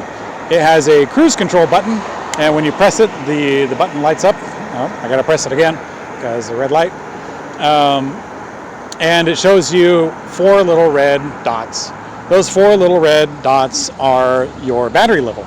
The battery itself, back here, has a little on-off thing there, and there's a couple of fuses, the main connector, there's a controller, and the big battery is in there. Let's see, I might have a little bit of time with this light. The bike is pretty fun. Single speed up front, 3-speed internal in the back, hydraulic disc brakes on both sides, which is pretty nice. Okay, we're gonna get going. But the display here doesn't really tell you a whole lot. It tells you the battery level on those 4 little bars. And the battery level goes down when you twist the throttle all the way. And that's because of a funny little electric phenomenon called voltage sag. So it's actually extremely common. It's on just about every single electric bike that I've ever tried. When you give it full power, either throttle or when you crank it up to high pedal assist and then pedal, when there's a high power output, the the voltage meter doesn't really tell you a lot. It kind of sags down. And the reason for that is because the controller is asking for energy to be sent to the motor, from the battery to the motor. And so as it's asking for that energy, this little display is attempting to read that energy at the same time. And so this little graph, and it's not just this one, it's all the other electric bikes, the little graph shows you a lower readout than what it actually is. And that's very common, very, very common. I haven't seen a system yet that hasn't really, that has challenged that in a good way. It's very possible, but it's just not something that they spend a lot of money on as far as electric bike components. So I could see it happening someday in the future, but at the time it's not really a thing. But nonetheless, if you do see that on your system, if you have an electric bike, either this one, the Juiced bikes UDK, or the Juiced bikes U500, or any other electric bike, and you see the voltage go down as you twist the throttle or whatever, it's not a big deal, don't worry. There's Blue Monkey Bicycles. Hey guys, love you. Anyways, so yeah, if you see that happening on your electric bike, it's not really a big deal. It's behaving normally. That's just the way it is for the time being. So yeah, I wish I could tell you that they fixed it, but I haven't seen it yet. Anyways, the readout, that's all it tells you. It doesn't tell you how far you've gone. It doesn't have an odometer. It doesn't tell you how fast you're going. It doesn't have a speedometer. It doesn't tell you how far you have to go, which we affectionately call in the industry a guessometer. The guessometer is actually a term that was coined, or at least the first time I heard it, was coined for the Nissan Leaf, which once we just passed what is it, the Mini, we're approaching BMW, there's Hyundai, past Hyundai is Infiniti, and past Infiniti is Nissan. Anyways, the Nissan Leaf, when they call their little, they have a little meter on their dashboard that people affectionately call the guessometer, because it'll guess how far that you have to go on your battery until it dies. And that little guessometer, as you can imagine by the name, is not accurate. We'll just say it's not. It's just guessing based on your previous driving history and the state of the battery, which it reads as so by voltage, how far you might be able to go. And that number is very liable to change on a moment's notice, depending on your driving habits. And so when you watch a guessometer on a Nissan Leaf, it's kind of like watching the progress bar of a download, where it says, your download has 2 minutes to go. Your download has 10 years to go.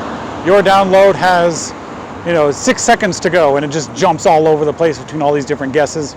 If you're driving a Nissan Leaf, especially in a hilly area, then it starts to go all over the place. It'll say you have 30 miles, and then it'll say you have 70 miles, and all this sort of stuff. So anyways, the Nissan Leaf guessometer has now been, in some ways, and some people have transferred that over to the state of charge meter that we have on electric bikes.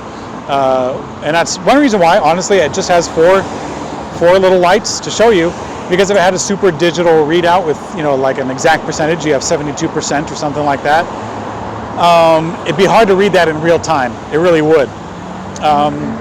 I have seen that on some bikes where they have a percentage readout that is more precise. The Pedigo Ridge Rider is one of them that has a little more precise. The Easy Motion ones have a percentage on it, but it does go down to the 1 percentile. So it doesn't skip 5, 10, 15 or 10, 20, 30. It goes down to 10 or 12 or 22 or 48 or 46, whatever. It'll tell you down to the ones place your percentage. But in my experience, it's not really that accurate. The bike will go for I lost you. You're still recording? Still live. Okay, good. That's kind of scary. The mount for the phone actually let go of the phone, so you can kind of see it on my little rig here. But I caught it, so now I'm going to try to put it back on. Boy, I'm glad this thing has cruise control, because without it, this two-handed operation would be largely impossible. So, all right, boom, there we go. Oh, wonderful. Anyways, yeah, I was going on a little it'll talk about the voltage meter and how it's not terribly useful to have it. Some companies are doing better at it, but it's not completely solved yet. And honestly, it's one of those things that's hard to. It's kind of hard to tell people in some ways when they say, you know, how far can I go? And it's hard to tell someone to just totally dismiss them and be like, you don't need to know how far you need to go, or you don't need to know how far you can go, or something like that. Like, of course, the purpose of this range test is to show people how far they can go. Of course, it's valuable information, but one thing that is one thing to keep in mind for an electric bike, as opposed to an electric car, is that an electric bike has pedals. When the battery runs out, you can pedal it. It'll still go somewhere. It's not a brick. It's not just sitting around waiting for a tow truck. You can still use your legs and pedal forwards to get the bike moving again. And it's very possible. So a range limitation or range anxiety on an electric bicycle is not as critical for an electric car. And so for folks who want to know how far they've gone and how far they can go on a guessometer, or at the very least to know how far they can go on a charge, this is a display such as this gives you some general information. It's not exact. And honestly, if you get yourself halfway down hey, that's cool. It's a little Nissan Escargot from Mexico. A little car there.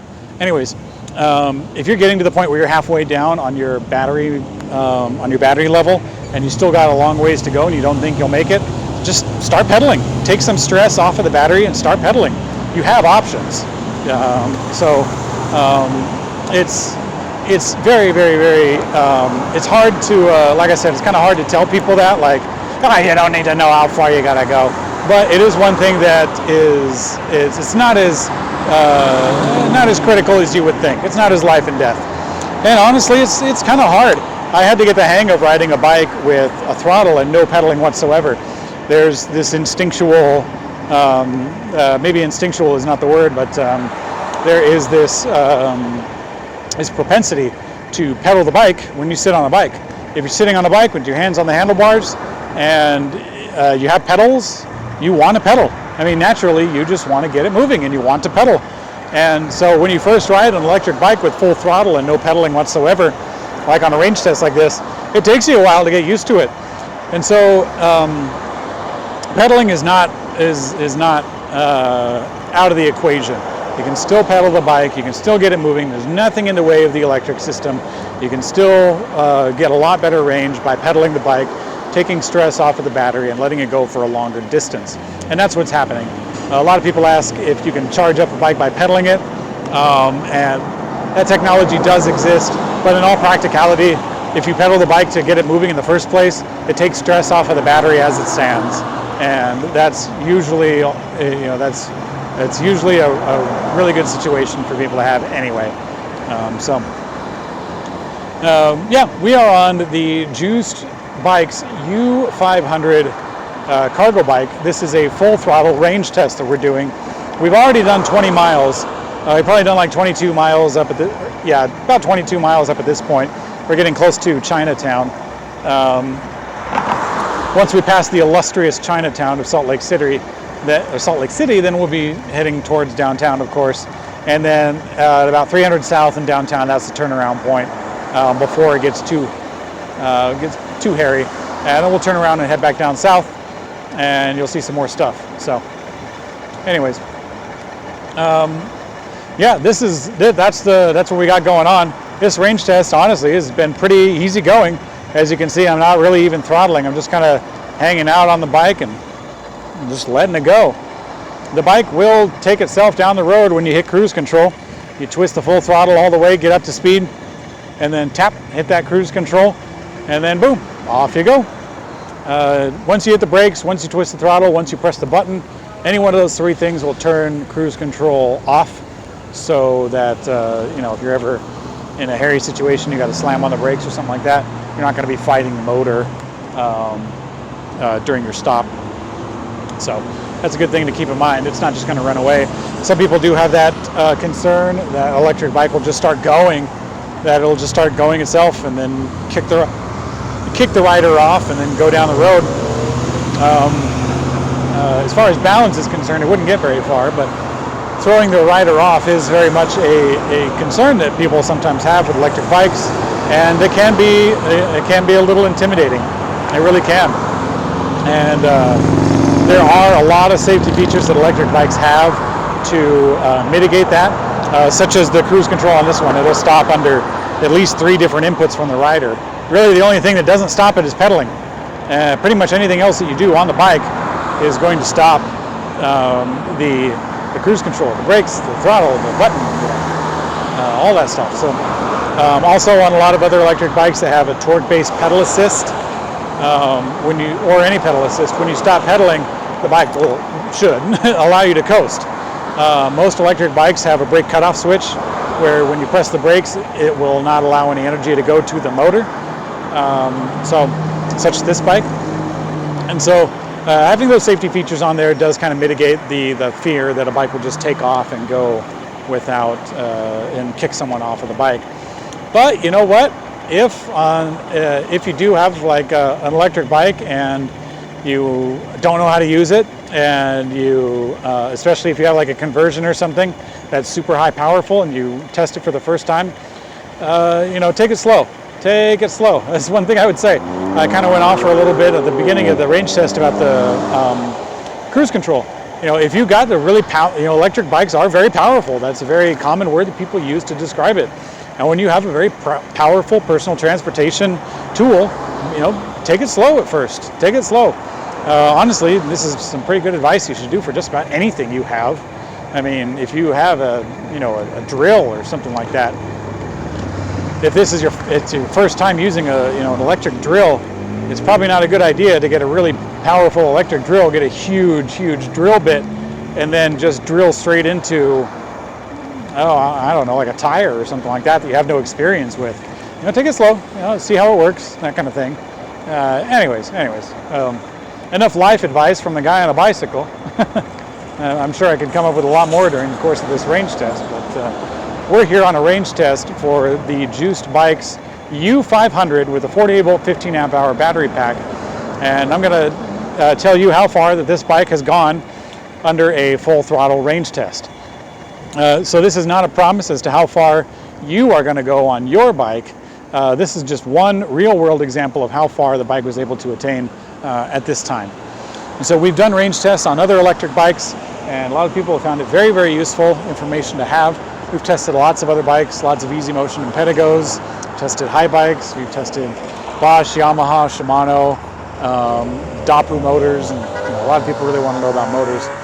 We've tested all those things many, many times, and we have those results on our website. bluemonkeybicycles.com/range is where you can find that. And we'll be updating that shortly, also with the information from this current test that we're on. I'm honestly expecting somewhere around 20 to 30 miles. I guess we've already gone 20. We're actually approaching 24 miles, a little bit past the freeway overpass. That's where we'll get somewhere close to 24 miles out of the bike. And the bike is showing me about half of its, what's this thing called? The voltage display. But I don't think that we're about half. I honestly don't think this bike is going to go 40 miles or so. So it's going to go somewhere around, somewhere close to 30. I'll say that. We're approaching 24, so my 20-mile estimate's out the window. But somewhere around 30 miles is a very realistic estimate. So we'll go down. Big shout out to all my homeboys. So this is the Herc. 2505, the Hip Hop Education Resource Center. Some dancer friends of mine started that. It's a community center for hip hop resources and things like that. So out here in Salt Lake City. Anyways, so enough about that. Let's talk about electric bikes and range. One thing I can tell you from the tests that we've done, I'm totally running this light, by the way. Same with the guy behind me, but he's turning right. Anyway, something I can tell you from my experience doing electric bike range tests is that by and large, electric bikes do get pretty, fairly predictable results. We've seen 48 volt 15 amp hour batteries go about 30 miles, and we've seen it close to 2 times. we did do a 48 volt 13 amp hour battery that did just about 21 miles, but that was on a scooter, and the scooter has a very different motor system. It's got a motor that's, pretty small in comparisons, and the wheels especially were little scooter wheels and stuff like that. So it's not an apples to apples comparison. But we've tested some Pedagos with a 48 volt 15 amp hour battery. We tested the E-Prodigy, which it was 28 miles an hour, so it was a little different. But it had a very similar battery. I want to say it was like 48 volt 12 amp hours or so. And we tested some Easy Motions at 48 volt 10 amp hours. And Shimano system, I think, has a 36 volt, but it has like a 14 amp hour or something like that. You start to notice trends. You start to notice patterns of how far bikes will go. That's not to say by any means that we're going to stop doing range tests, but it does mean that we have some experience in the game, and we can tell you how far, with an estimate of how far something would go, even before we ride it. But we still ride it. We want to make sure we're constantly trying to offer, more information to people. We're trying to add some value to purchasing electric bikes and riding electric bikes and stuff like that. So, this range test on the Juiced Bikes U500 is, like I said, it's going to be somewhere around 30 miles. And this has a 48 volt 15 amp hour battery. The Juiced Bikes has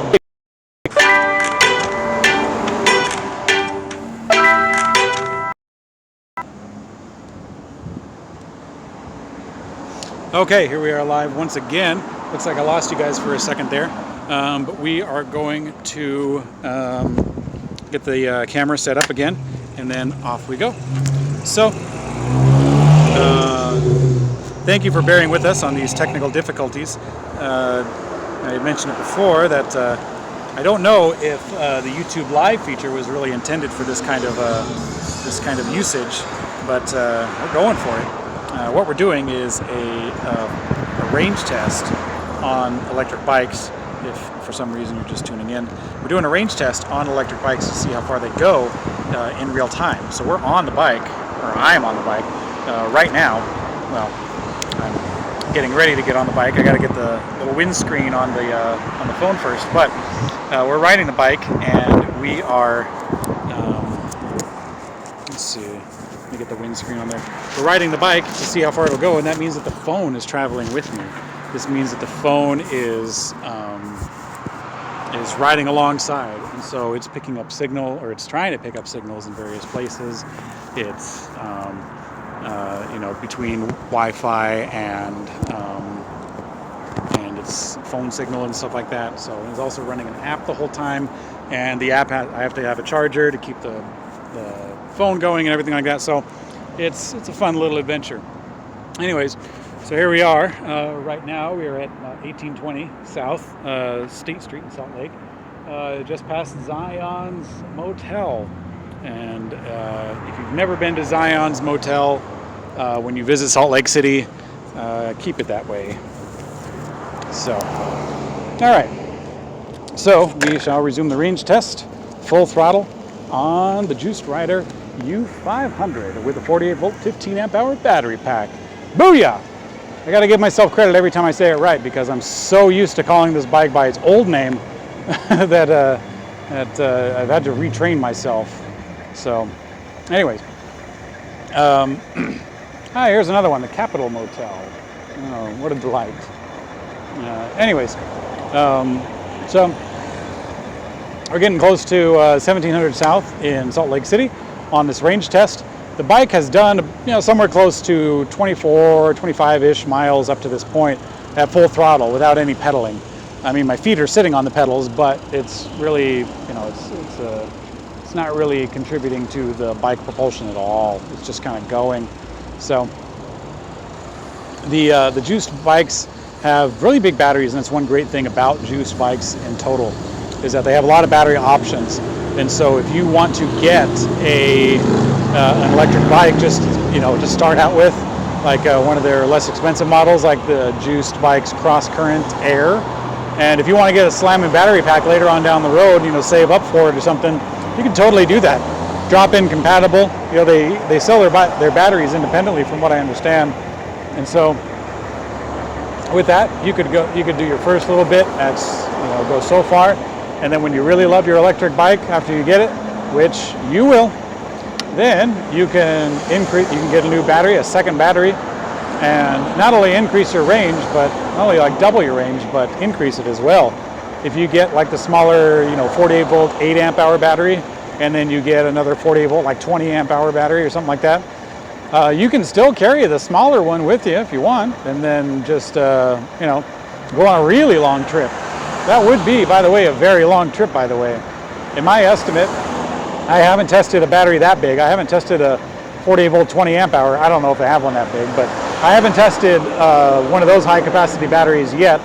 And likewise, I haven't tested a 28 mile an hour cross current either. But that would be, oh gosh, I don't know, between two batteries or something like that, you'd probably be looking at, even at 28 miles an hour, you'd probably be looking at somewhere around like 50 miles, maybe a little bit less. I don't know, maybe somewhere around like 40, 50 miles, even at high speeds. And so that'd be a long day on a bicycle. So you're going to see just how long this range test is going to take, because you're going to ride alongside with me. You are riding alongside with me. Huzzah! So here's my old stomping grounds. I actually used to live not too far away from here, about 8 blocks to my right. This is Salt Lake City. This is part of the southern part of what is still considered Salt Lake. Not really down, some people might say it's downtown, but I don't exactly say it's downtown. But a little bit of a urban environment, we'll call it that. This is a lot of tattoo parlors and pawn shops. Seems to be par for the course on this road. Main Street, just one road over, very, very bumpy, very bumpy. It has also some colorful things to see as well. Salt Lake City is a fun place, and one great thing about it is we have State Street. State Street is a big, long road. Not every town or not every big city has a place called State Street, except for all of them. But one thing about Salt Lake City's State Street is very flat, not a whole lot of altitude increase one way or the other, and also it's a straight line, so we don't have to go around any rivers or anything like that. So it's a straight line up and down, north south. That's one reason why we chose to do State Street for our range test, is because if we're fighting the wind one way, it's going to be going with us the other way when we turn at our turnaround point. So kind of an equal and opposite, try to mitigate the effects of wind. So that's one thing. Also, heck, our business is on State Street, so we can start our range test from the store, as you saw back there when we very first started the range test down at 4902 South State Street. So here we are. Now we're at 900 South. 900 South. Yeah, 900 South State Street. Got it. Boom. Salt Lake City does their blocks a little bit differently. They're pretty big blocks, pretty long in comparison to another place, especially the older cities like like New York or something like that. Their blocks are tiny because those were horseback blocks. For some reason, when the guys established Salt Lake City, which was ages ago, well before cars, they made the blocks huge, and so the blocks in Salt Lake more adequately are compared to a place that was established after the invention of the automobile, more like a suburban area, or maybe even more like LA or something like that, where you've got long stretches of road in between lights and stuff like that. So big, wide streets. As far as I can tell, these streets have not been altered as far as the block layout in a very long time. Maybe ever. I don't think they ever have. I think the streets have always been very wide. So a little bit of a, what's the word? Not perplex. What's the word when you're just kind of like stretching? Oh gosh. Not hearsay. There's a word for it. When you're just kind of guessing. Anyways, just kind of a little estimate on Salt Lake history. I don't really know as much about Salt Lake as I should. I mean, I've lived here for almost 10 years, but I was born and raised elsewhere. But beautiful place nonetheless, especially in the spring. Very, very pretty place. I could do without the winters, but then again, I ride bikes all the time, so of course the winters don't really speak to me. If you like skiing and snowboarding and snowshoeing and other winter sports, then Salt Lake is a great place to be. But if you ride bikes, you take advantage of the time when you got it. Put it that way. So, and that's what we're doing here. We're range testing the this bike, which is the Juiced Bikes U500. And this particular one has a battery size of 48 volts and 15 amp hours. And we're just riding it up and down State Street here in Salt Lake City until the battery dies out. And so that's the test that we're doing right now on the bike. And we'll see what happens. I'm estimating somewhere around 30 miles or so. I'm reaching downtown Salt Lake, which is give or take 6 miles away from the front door of our shop. So I'm getting close to 26 miles on the range test so far. And at that point, we'll turn around. It's just a few blocks up the street. No, just 2 blocks up the street. I'll go up there, make a UE, make a U500, and then we'll head back down south. When we head down south, we're going to pass Blue Monkey Bicycles once again, and then we'll keep going, hopefully. If the bike continues to go that far, we'll see what happens. The previous bike that I was on went about 32 miles, 31, 32 miles or so. And that bike passed Blue Monkey Bicycles, so I'm estimating somewhere around there. No, it probably had to go further than that. Now that I'm doing my basic math, I'm thinking if the shop is 6 miles away from downtown, then that means that it would do at least another 12 miles on top of that, so probably somewhere around 34 miles. No. Anyways, we'll find out. I'll go back after I'm done with the test. I'll take the stopping position of where the bike died, and then I'll put that into the computer program called Google Earth, and we'll go along the route and see where it died, according to the mileage estimate on Google Earth. So I'm going to take a left-hand turn here at 300 South, and then we're going to make a UE, and then off we go, down south. So here comes the red light, and you know what? Oh darn, I was really hoping I could take that, but okay, here we go. Boom. All right. I pedaled like 3 times just to get myself turned around. So here we go, back down south. So that's about as much of downtown as we're going to see for this ride. If you want to see more of downtown, let me know, because I don't mind being downtown at all. I used to come here all the time, every week at least. So here goes this guy. It's cool. I'm not. And here goes this guy. All right, cool.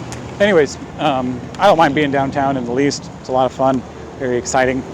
Lots of fun stuff in the city. So, but we don't go into the rest of downtown. And the rest of downtown, there's Salt Lake, in all honesty, is not a huge place.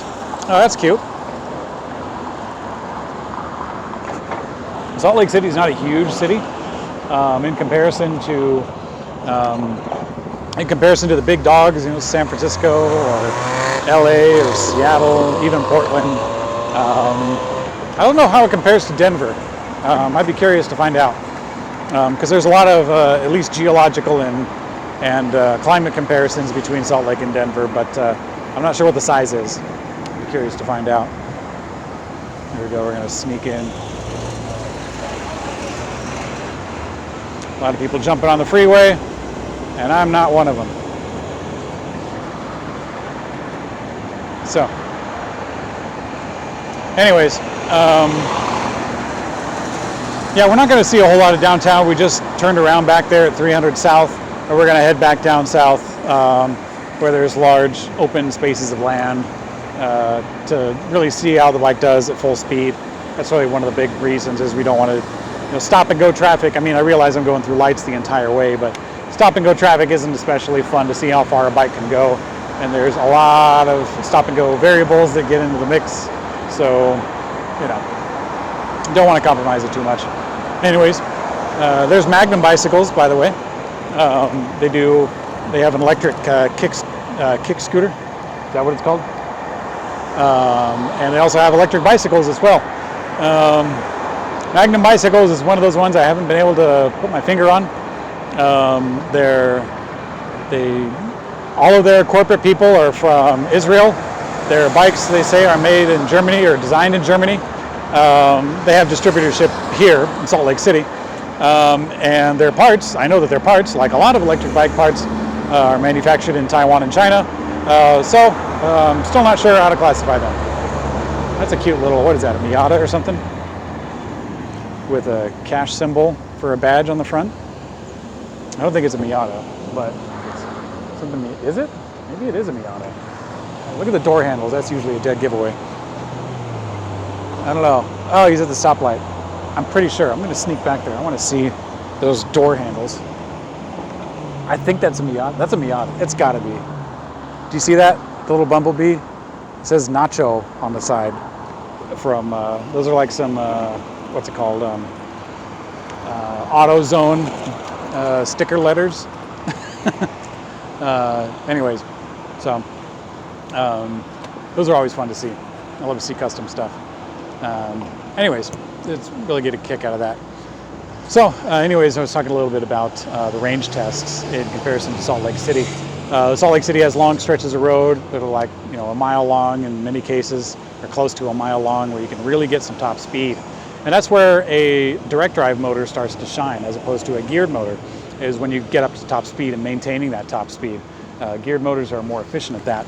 So the more time that I can spend going full speed, the better range test, or the better results you're going to see out of this range test. I mean, I'm going along the same route that I do for geared motors, but that is one thing to consider for this particular bike. That Nacho guy, he turned back there. Oh darn, I was hoping to get another look. Anyways, yeah. So back there was somewhere around 32 miles. No, not 32 miles. Somewhere back there was around 26 miles was the turnaround point. When I reach the store, it's going to be somewhere around 32 miles-ish or something like that. So that's where I'm expecting that this bike is going to die, is somewhere around there. And that's quite convenient for me because being close to the store, I could just go to the store because that's my destination. These range tests, we just go up and down the street until the battery dies out, and then then we report our findings. We have lots of different bikes, just like the juice bikes. This one juice bike that we're testing right now, Juice Bike's U500, which with the, I think I'd mentioned the direct drive motor on the front hub, which is great, especially for higher speed applications, really pushing it to the top speed and letting it cruise there. Very, very good conditions for the system to be operating under. So this bike, as it stands, has the 48 volt 15 amp hour battery, which is, I think it's one of the smaller batteries that they have on this particular bike. On the Cross Current Air, they have, I think, a 48 volt, like 8 amp hour battery or something like that. Maybe one that's smaller, I don't know. But they have a lot of options either way. So you kind of customize your bike depending on what needs you have, but in a lot of cases you customize the bike depending on how deep your wallet is, because a lot of people are trying to get into an electric bike for a great value, which, the Cross Current and the Cross Current Air especially are great at that. They got a smaller battery, and that's a big part of the cost for any electric bike, truth be told. The replacement cost for a Bosch battery, for example, is like $900 or something like that. It's pretty close. So, the larger the battery capacity, the higher the numbers for 48 volt. If you get a 48 volt over a 36, the 48 is going to cost more. If you get a 10 amp hour versus a 15 amp hour, the 10 amp hour is going to cost, or the 15 amp hour is going to cost more. So the higher the number, the more you're paying, and that's just the way it is for any electric bike, for any battery, and really for anything you're doing. I mean, shoot, a AA is going to cost you more than a AAA because the AAA's got more energy, right? That's the name of the game. As far as I know, they don't have an all-you-can-eat option for electric bike batteries, where you pay one admittedly large price and use up as much as you possibly need. That'd be really weird. Anyways, so this is 1300 south. We turned around at 300 south. We're going to cruise all the way down to 4,902 south. That's the address of Blue Monkey.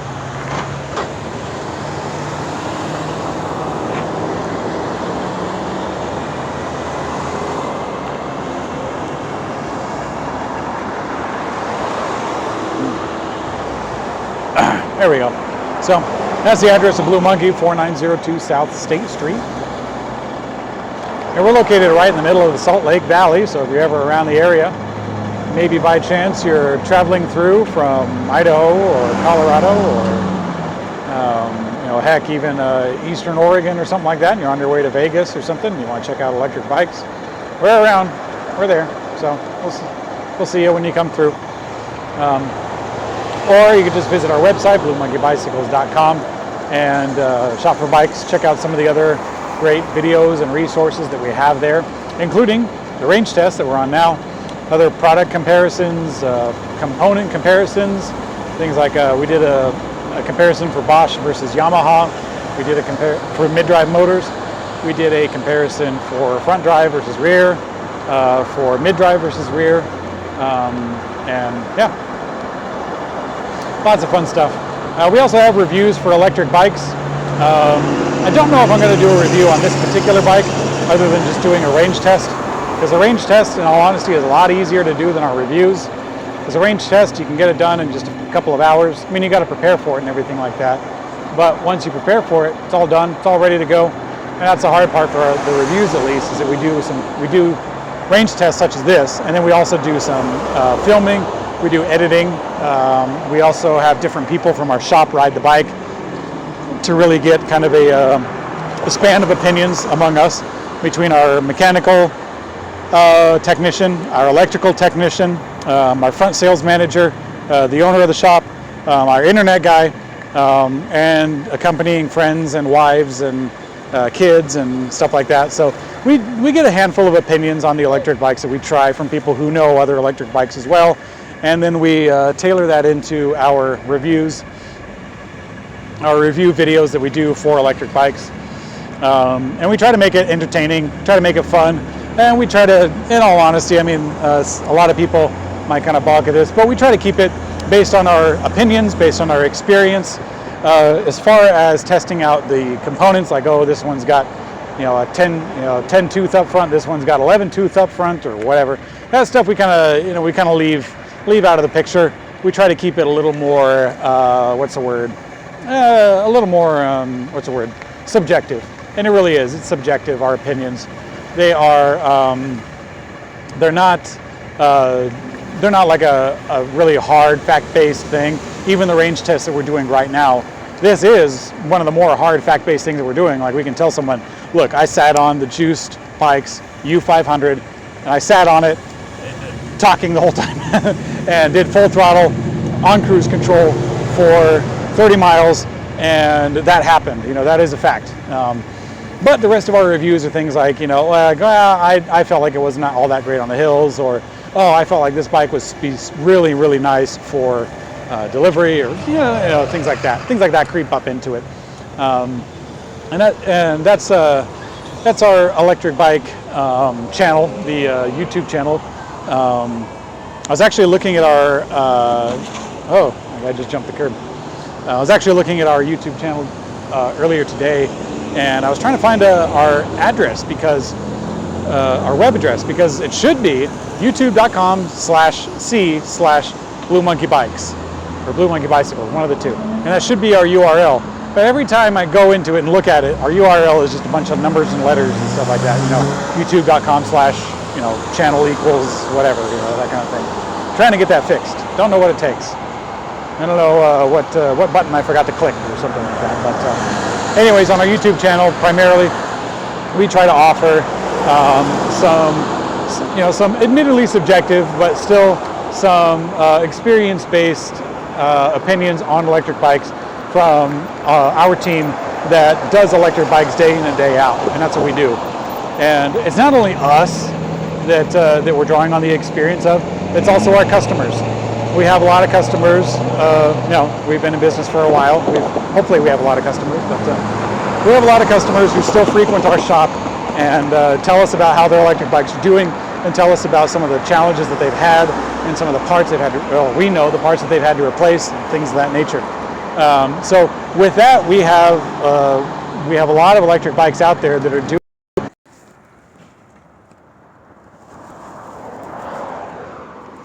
Hey, what's up? Thanks for joining us. Sorry for the disconnect. Seems like this range test is a little spotty today. I don't know if it's the overcast or the battery that I have is really, really big, and maybe the signal is I don't know, getting eaten up by the controller or some magic electric stuff like that. That doesn't make any sense, by the way. I'm just making that up. Anyways, we're going to jump back on the bike and we're going to get going after a brief delay. So here we go. Okay, so I was talking about, I was talking about some of the electric bikes that we've seen come in with problems, or I guess wear problems. I call them wear, because we have seen electric bikes come in with warranty issues that are covered by the manufacturer. Things like the display, not this one, but like on other electric bikes, we've seen the display go out. We have seen batteries kind of get goofy, or like the charge port or whatever pops off, or something like that. And the electric bikes that we carry in our store, those companies, they do service their product. They do provide parts. They do provide warranty coverage for their bikes. And so that's one reason why we carry the brands that we do, is because they do offer that, and we can provide that to our customers as well. Is because if someone has a busted bike or busted battery or something like that, we can help them out with it. And that's something that we really want to be able to provide for our local customers. That some other companies we've tried and they've fallen through.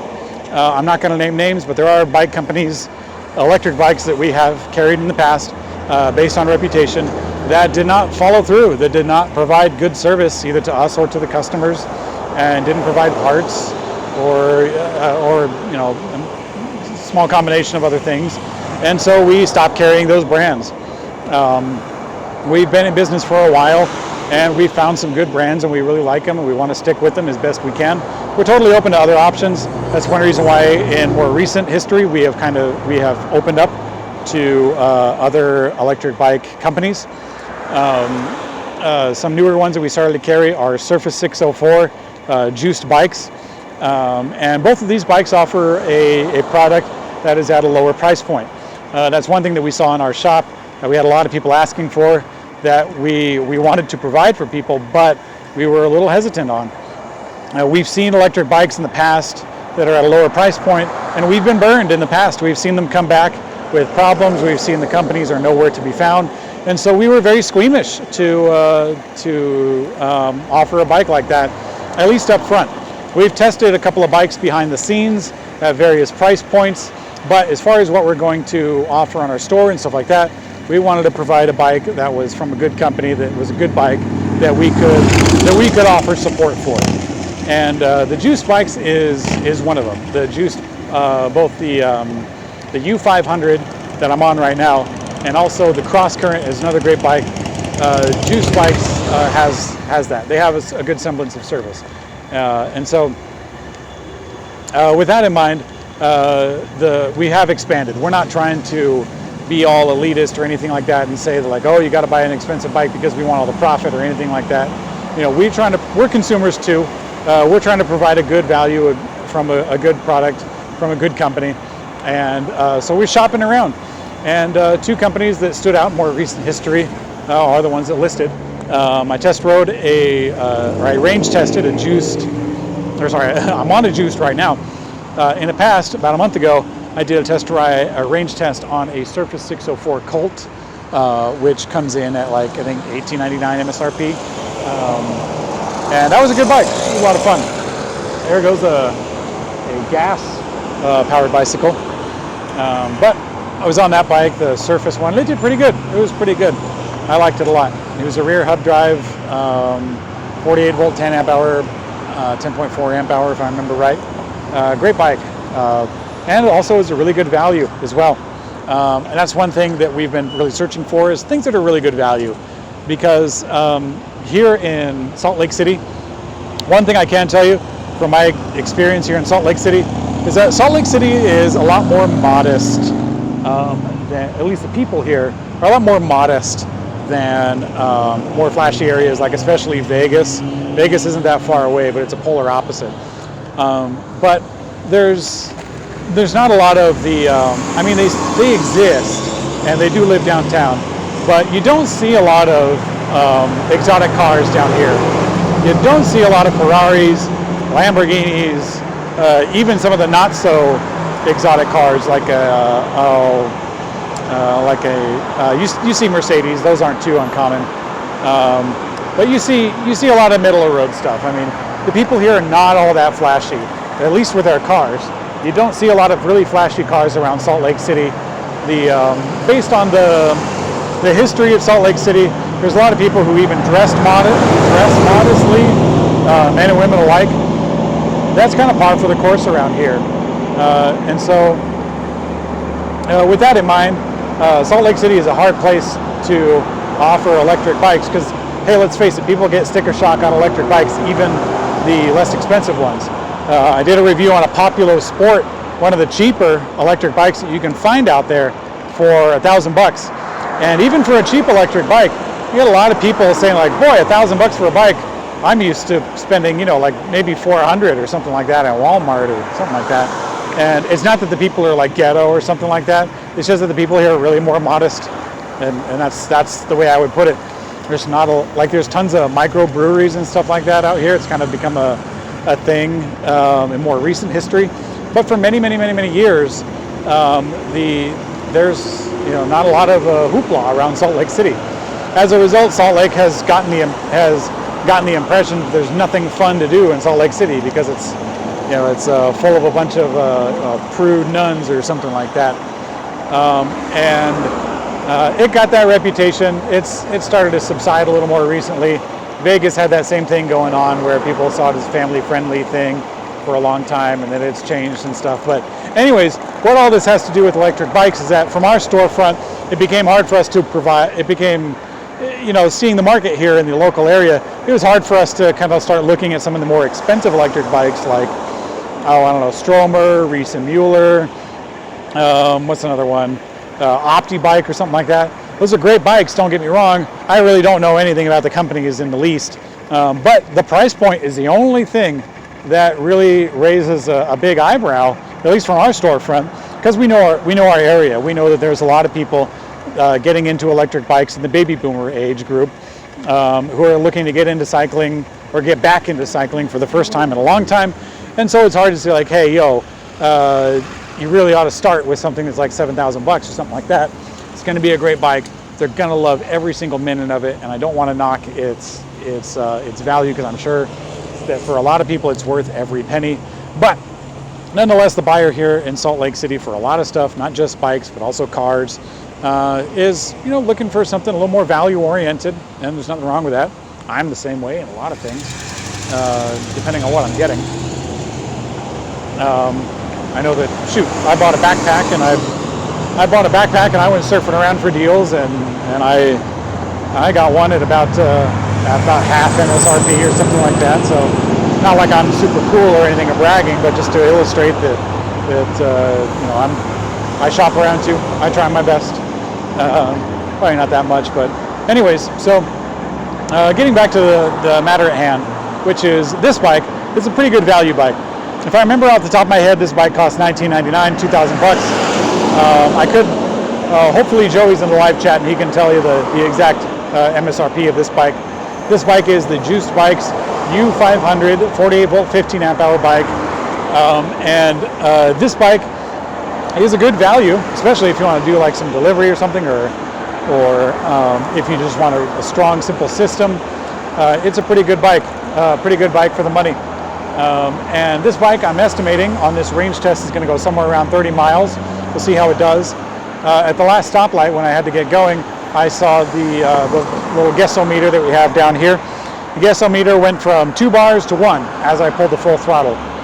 Once the bike got up to speed, it didn't have to work as hard, and so the guessometer went back up to 2 out of 4 bars, or 2 out of 4 lights, or red dots. So we'll see what happens. Yeah, this is one of several electric bikes that we've tested from Juiced Bikes. Oh no, sorry, not from Juiced. This is one of many electric bikes that we've tested on a range test. We actually have a couple of other Juiced Bikes in the store right now that several of us have ridden around for a while. Several of us have been testing. That particular bike, I'll probably do a review on it. Maybe not a range test, just because the battery size they don't offer anymore. But I could do a review on it, and people can kind of discern, like, okay, the Cross Current S has more, the Cross Current Air has less, so they'll kind of get an idea. That's what the reviews are anyway. is just kind of get an idea, one, real world experience, kind of the, so that was kind of like a cursory review for this bike. Like I said, I'm estimating somewhere around 30 miles. We've done somewhere close to 30 already, getting pretty close. But we'll see what happens. Might even push it to 35. I don't think it's going to go 40. I'd be pleasantly surprised, but I don't know if it'll go 40. That'd be a long day for me. But it started already, so it's not like I'm getting out of it. Anyways, this bike is a good value for the right application. Especially if you're in a nice sunny area like California, where the climate is a little more temperate, or if you have a heated or cooled garage, so that the bike is not going to be left outside during adverse weather conditions. Or sorry, the battery. The battery is really what you need to look out for. If you keep tabs on the battery, and the battery is kept in some pretty good temperatures, especially for storage, then you're going to get a really long life, or you're going to get full lifespan out of your battery. If, on the other hand, you can't get the battery on, like if on the other hand you don't keep the battery in good temperature conditions for storage, on the low end is pretty easy to do. And a bike like this, you can't get the battery off of the bike easily. It can be a challenge. So that's one thing to keep in mind. If you can't keep this bike out, if you can't keep this battery, we'll say, outside of the adverse temperature conditions, then you're going to be looking at a shorter lifespan. And maybe that's fine. Maybe you have a short contract for a job and you just need something that's going to go for that contract or something like that. Or maybe you, I don't know, don't want to play the lottery and see what you get out of your lifespan of your battery. Then go right ahead, homie. Go for it. But for a lot of, you can get a bike that has a similar battery, a 48 volt, 15 amp hour battery, and it can be detachable. I've seen that a couple times at least. So don't think this is your only option for that battery size. I mean, heck, the cross current S, I'm willing to bet, has a battery size that's, if not this size, possibly larger, and that's detachable. So if you want to get into the big thing, like 40 volt, 30 amp hour or something like that, then I don't know. I really don't. Anyways, so we're going to continuing on. We are approaching Blue Monkey Bicycles, which I want to say is about 32 miles away from our starting point. We went down the road for 20 miles, or 10 miles, turned around and came back for another 20. We went downtown, which is pretty close to 6 miles one way. And so that's 12 miles on total of the 20 we've already did. So that's going to be close to 32 miles, maybe a little bit more, by the time we reach Blue Monkey. That's a really pretty Corvette. I like that. I think it's Corvette. Maybe it's something else. I don't know. I don't know my classic cars as well as I should. No, I shouldn't say that. I don't know my classic cars as well as I used to. I used to be into cars, but now I'm into bikes. Now I'm on a bike at the very moment. So, anyways, so from our store down 4902 South State Street, this block is actually going to be undergoing some changes. So there's going to be some construction. So it's very possible that I could be watching this video in the future, looking back with nostalgia, because they are slated to tear down all of this over here on my right-hand side. All of this is going to come down. They're threatening to. They've already bought up all the property, including the sword store. They bought all this stuff, the costume shop and all that. They have not, however, gotten our block. So they got the barber, the ballet center, and then here's us, Blue Monkey Bicycles, and then the music store. So they haven't bought any of that yet. But the rest of it, and a lot of stuff behind us, is all slated to come down. They are renovating this area close to the big hospital in the valley, and you can see all the construction they're doing here. They tore down a small building that was, I know there was a sub sandwich shop in here. It was East Coast Sub. That's gone now, but so hopefully it doesn't get too bad, because if it gets too bad, they're going to have to build up a little walkway or something for people to cross the street, and all sorts of hoopla and everything, and maybe it will affect the range tests in the future. I don't know.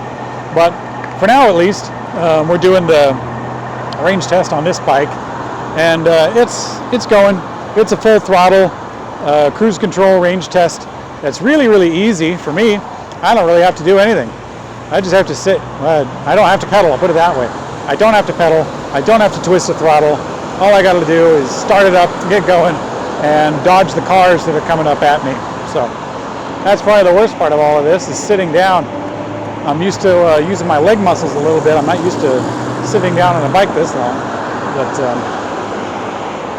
anyways, this is a really fun range test for that reason. Cruise control is a feature that not a lot of electric bikes have, and I know why. A lot of electric bike companies are probably hesitant to offer cruise control because of liability. It could be a liability for someone who crashes. They could blame it on cruise control, and that very well could open up into a very, very difficult legal situation, I could see.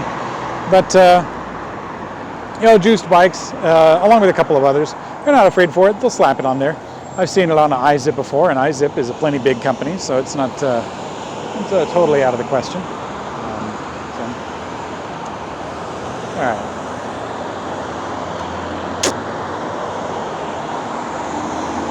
A little bit of water there. So on this particular test, we passed what I believe is like the 32-mile mark, give or take, and we are heading up to high school, and we're actually going to get close to the area where the Surface 604 died out. That bike was fun to ride. One thing I should mention, now that I'm getting close to the estimated time of where it would die. Actually, you know what, I said 20 to 30, but I was just being conservative. Too conservative, honestly. I was honestly estimating somewhere around 30, possibly more. And so we're seeing right now. But one thing to mention about the range test is how to calculate when they die, right? So right now I'm going up a steep hill, and if you got good eyes, you might be able to see that the little state of charge meter showing 1 bar. That's because I got full throttle on the bike and I'm going up a hill. You can kind of see the hill a little bit. And so it's working really hard, or harder. Once I get to the top of the hill, and once it starts to kind of hit its stride, the system won't be working as hard. And so if we got to the right point, we might see the battery bar go up a little bit and show that it has a little bit more charge. Excuse me. Let's see what happens. So a little close-up, man. And it might get to the point where I've already crossed that threshold and it will only show me 1 bar from here on out. But we'll see. Anything? Starting to pick up speed or starting to maintain speed? No, maybe not. I think it should go up to 2 by now. Oh, there we go. It showed it for just a little bit, if you're watching.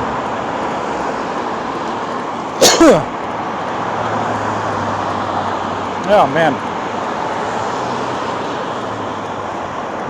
I've been talking for a long time. My throat's really getting to me, so bear with me if my voice gets a little hoarse, or if I just stop talking altogether. I did want to mention that one thing about the range test that we do is that what constitutes a dead battery. You know, that's open for a little bit of interpretation on some of the systems. Now, with this one, with the juiced bikes U500, it shouldn't be all that bad because it's a throttle bike, or this test is a throttle only test, and so it should just stop. It should. On pedal assist systems, especially lower speed ones, like the Shimano steps. Shimano steps goes to like 18, maybe 19 miles an hour, but getting up to 20 is a challenge. So 20 miles an hour is not really a cruising speed, but and also on like the Easy Go race from Easy Motion, that system, when it reaches a certain battery level, it scales down the power. And so instead of offering 100% power, it'll offer 70% power, or 50%, or even 30%, depending on the level of the battery. And it goes down really quick. And so I'll tell you about my experience on the Easy Motion Easy Go race, which, by the way, did about 26 miles on a really tiny battery. It was impressive. Don't get me wrong. That bike is not a bad bike. I wouldn't say it in the least. One of the things to keep in mind is that when the system got low on battery level, it got to, it would start off at, say, 100% battery capacity, and then it would give me 100% power. However they output 100% power, it would give me a full pedal assist, I'll say, at 100% battery capacity. And then once it got to, here we go, boom, a little bit of a pothole in the curb, or the gutter rather. Is this guy turning? I don't know if this guy's turning. He's not using a signal, but you can never be too sure. Anyways, oh, you are turning. A signal would have been nice. Anyways, on the Easy Motion bike, when you get to a certain battery level, sometime around like 30, 20% or something like that, it scales down how much power it's going to give you. And so instead of giving you full pedal assist, it'll give you, maybe 70% pedal assist. But that is pretty far down the battery range. So it's not like it's a constant thing where it's calculating at 98%, it's going to give you, 98% battery or anything like that. It gives you full assist until you get pretty down there. So it's got to be at most 30%, but somewhere around the lower double digits, it starts to scale it down. So at I'll just say 20% battery capacity, it'll give you maybe 50% assist level, and it actually shows you what it's doing on the display, so it's not a secret. And then when you get down to like 10% battery capacity, it'll start to give you, maybe somewhere around 30% assist level or something like that. So with that in mind, that's the toughest situation. And then it will get to the point where it'll give you very, very little assistance at all. And so the battery's not dead. It didn't turn off. And you still could say that it's giving you a little bit of assistance, I guess. And so with those range test results, what we had to decide was, okay, what constitutes a dead battery? Because it's not giving full power, it's giving a little bit. And it's still very fun and very usable under a certain degree. So where's the line? And so we said that the line was 13 miles an hour. And once it stops allowing myself, Mikey, to go past 13 miles an hour or around 13 miles an hour, then we're going to call that a dead battery. Because at that point, if the motor won't go past 13, especially on pedal assist, then there's no point in having an electric bike. Because I can already pedal a conventional bike at 13 miles an hour, all day long, and that'd be fine. And so the practicality of having an electric bike is more or less null at that point. And so that's where we said the line was at 13 miles an hour. So that's also true for throttle. Some of the full throttle systems do scale down the power to a crawl under the last little bit of your battery range. So the last little bit of your battery range, 10% or something like that, it'll only go to, maybe 15 miles an hour and then down to 10 and down to 5 or something like that. So we said that when we cross a point of about 13 miles an hour, that's the point where you may as well not have an electric bike. And so that's the line where we say that the battery is dead. And so, that is subjective. It really is. 13 miles an hour is the line for us, but on a bike like this, where it doesn't have a speedometer, I just got to use my best judgment. And that's what it comes down to, is these range tests are not intended to be the be-all, end-all of electric bikes and how far they're going to go, and look at us, we know everything kind of stuff. It's one real-world example to use, and you can take that information and do what you want with it. It's not intended to be a declaration. It's more of a announcement, I guess. Like, hey, check it out. We were able to get the bike to do this once. Hope you like it. So that's the range test. And right now we're doing a full throttle range test on the Juiced Bikes U500. It's already gone further past the Surface 604. And the Surface 604, I want to say, did like 34 miles or something like that. So This bike has already eclipsed that, not by a lot, because the surface died back there a couple blocks back. So we'll see what we get out of it. Yeah. So, anyways, some other fun stuff to see. Some other fun stuff to see on State Street here. Rack and Road Car Rack and Hitch Specialist. Actually, a very, very handy place to have around. Is a place that's what they do. They sell items on how to mount things onto your car, which is really awesome for us. We carry just one car rack in our shop, the Kuat NV2, because it's a really great rack and it carries just about all the bikes that we have with very little exception. It can carry this bike too. We did it this morning actually. That's a really great rack, but it's only one option. Our retail shop is relatively small. It's big compared to places in, say, New York or San Francisco, but it's not all that big. You know, we don't have a warehouse or anything like that on site, so we don't have a lot of retail space, I'll put it that way. And we've actually chopped it down recently so that we can provide better service for existing customers, because we got, you know, tons of customers out there who have bikes in our local area alone. And so we need to be able to provide service for them, and we found that we wanted to increase the size of our service area and decrease the size of our showroom so that we can provide that to customers. So I'm going to jump on the sidewalk for a little bit here and then jump down. This is a turn. This is a intersection that I should take cautiously, so bear with me while I sneak through all these people, because lots of people are turning, but not all of them.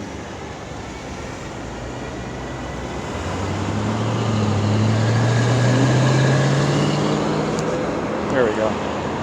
My little cross arrow, cross turn, something like that. Anyways, so yeah, in our retail shop, we don't have a lot of space. Compared to some of the places, we got tons of space. But in our retail shop, we're trying to keep things simple. And one of the ways we do that is we don't have a lot of options for racks. Racks take up a lot of space, and they may or may not fit on people's cars. And so we just carry one that we like a lot. And then for other options, say if someone doesn't have a trailer hitch, or if they have a particular car, or if they just don't like it, or if they want to get a different model and spend a different amount of money or whatever, then we tell people, yeah, go down to Rack and Road. They're over there on like about 7,500 South. They got tons of stuff. They got tons of options. You know, it's really great. I want to say that at one time we talked to them about having a bike set up to show that their racks could carry a lot of weight or something like that.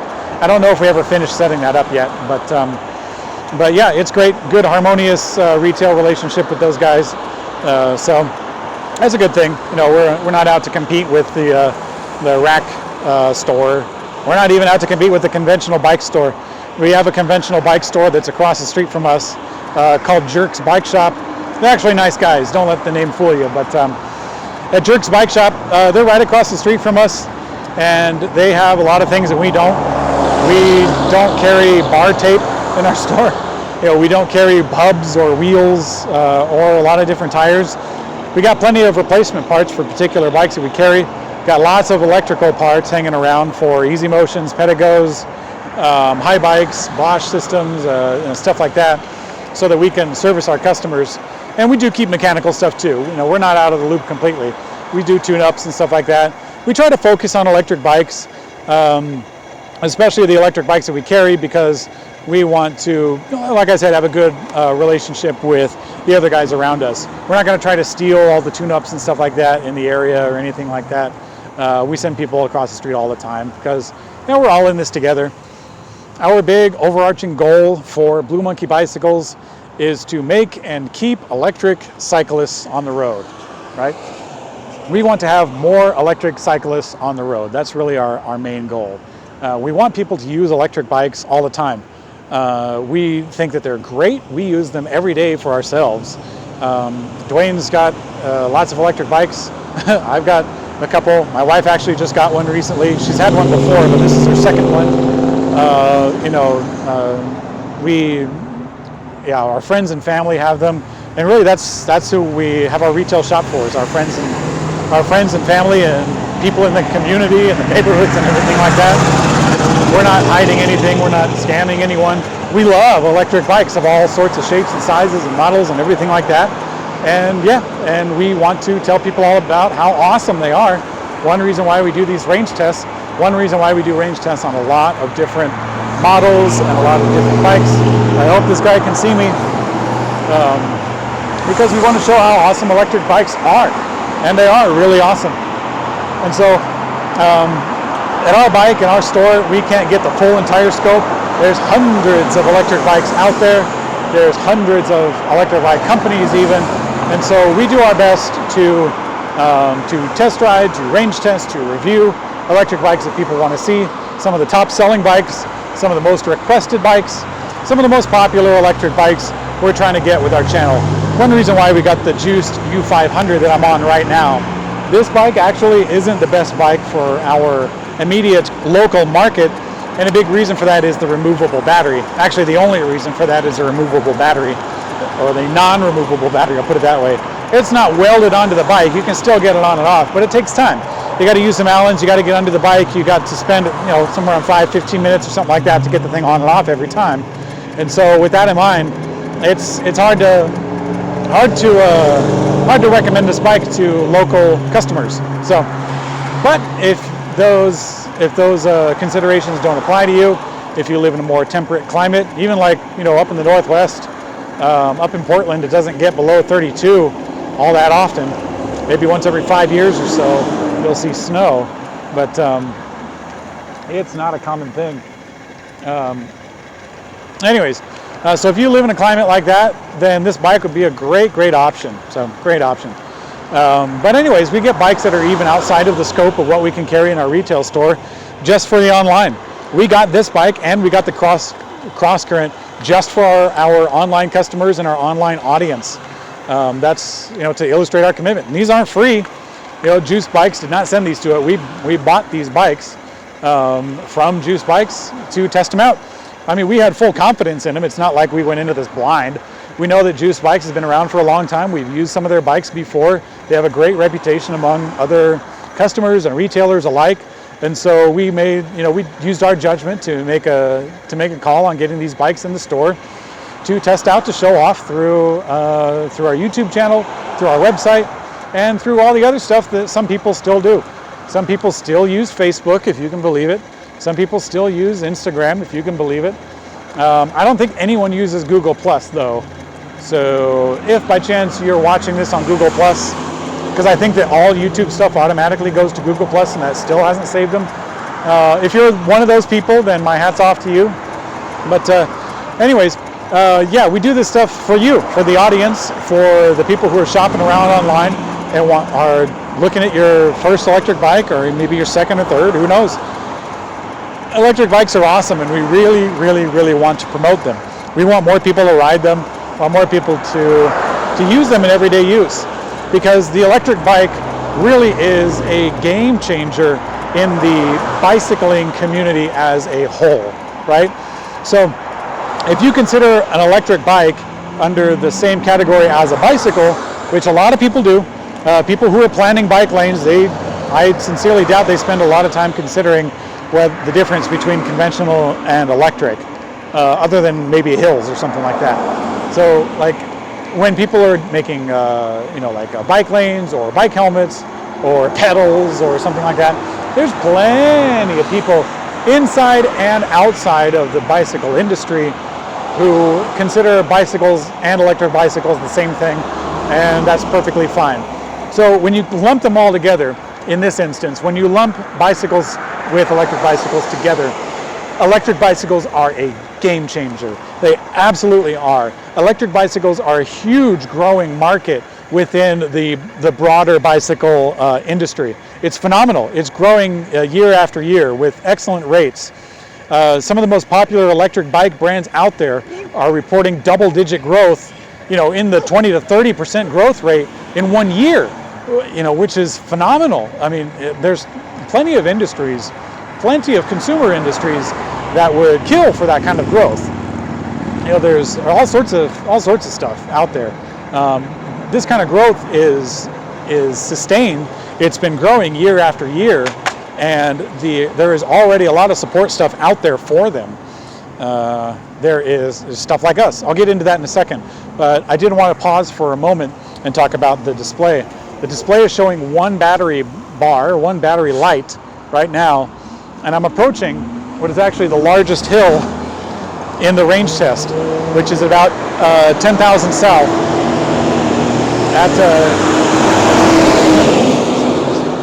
At about 10,000 south, that's about the highest hill that in the range test, right up there.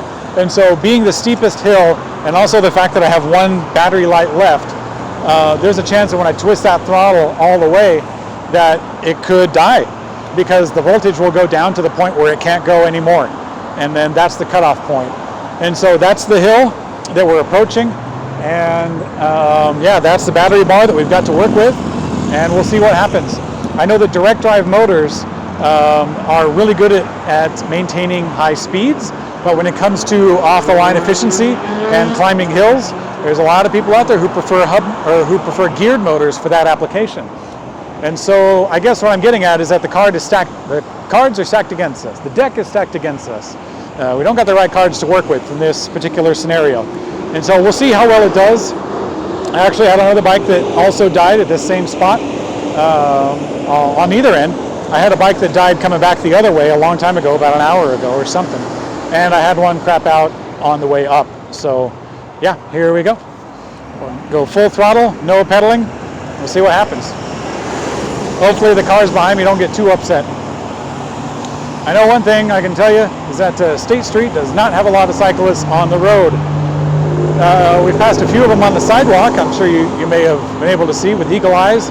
But as far as on the road, not a whole lot, especially down here. Downtown there was a few, I'm sure there were, but not here. Anyways, so remind me again about what I was talking about. I was talking about something in a broad spectrum. Right, I was talking about electric bikes as a growth market. Electric bikes are very much a growth market right now, and there's lots of companies getting in, seemingly every day, throwing their hat in the ring. And so it's growing, and they're getting places. I think that if everyone had an electric bike, if I could wave my magic wand and use Bernie Sanders' money to give everyone an electric bike, then I think that the world, or at least the country, would be a very happy place. People would use them all the time. They would use them for small things, big things, just for fun, just for pepping around. They'd probably break after a little while because they wouldn't appreciate them. Up. I think we're reaching it. Or that's the top of the hill. But anyways, long story short, I think everyone would be happy if they had an electric bike. So I want to promote them. One of the reasons why we started Blue Monkey Bicycles at all in the first place, and a big reason why we're doing a lot of stuff online for range test reviews, Versus Series, YouTube channel, and all that stuff together. So the bike is actually still climbing the hill, but it has lowered the output. So we're reaching that lowered speed that I had told you about earlier. But the bike is still going, and so I'm going faster than, am I going faster than 13? I feel like I'm going a little bit faster than 13 right now at low speed. Could I pedal faster than this? That's really what it comes down to. Could I pedal faster than this? So now we're reaching the top of the hill, and so it's still going. So yeah, part of this range test, or a big part of this range test, is luck of the draw. And this juiced bike's U500 just crossed the hill, the big hill today. And so with that in mind, we're going to crest the hill over here, getting to the next light, and then we're going to go down the hill. And that's going to be a pretty easy thing to accomplish. Ooh, once we get started from this light, that is. So it's still going. It's still going. We're going slower than we were before, but it will pick up speed, and it will go faster than what I could do pedaling. And so yeah, this bike, once we get to that other light, hopefully it's green for the sake of the juiced rider, because then it's going to cash in on that entire downhill where the bike doesn't have to work at all. And and that's just the way it is. I wish I could tell you that I had some fancy machine that could determine the absolute results in a totally subjective, well, I guess the environment is subjective, but in a totally replicatable environment to keep all these tests 100% even, but that doesn't exist. I don't have it. I'm sure it exists in a fancy lab, perhaps in Europe or Japan or something like that, but I don't have one in the back of my shop. So anyways, oh, looks like the light's turning turning red soon. So we just might not make it.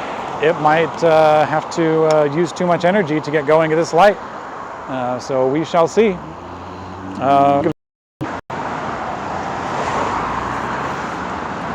Hey, what's up, everybody? Thank you for bearing with me. That's actually a very, what's the word? A very tense moment, because I got started at the light, and I think the battery's going to die very soon. I got started at the light, and then I got the phone call telling me that my signal had stopped. The signal that I have for the live feed. I'm getting close to 3 hours now. It's got to be close to 6 o'clock.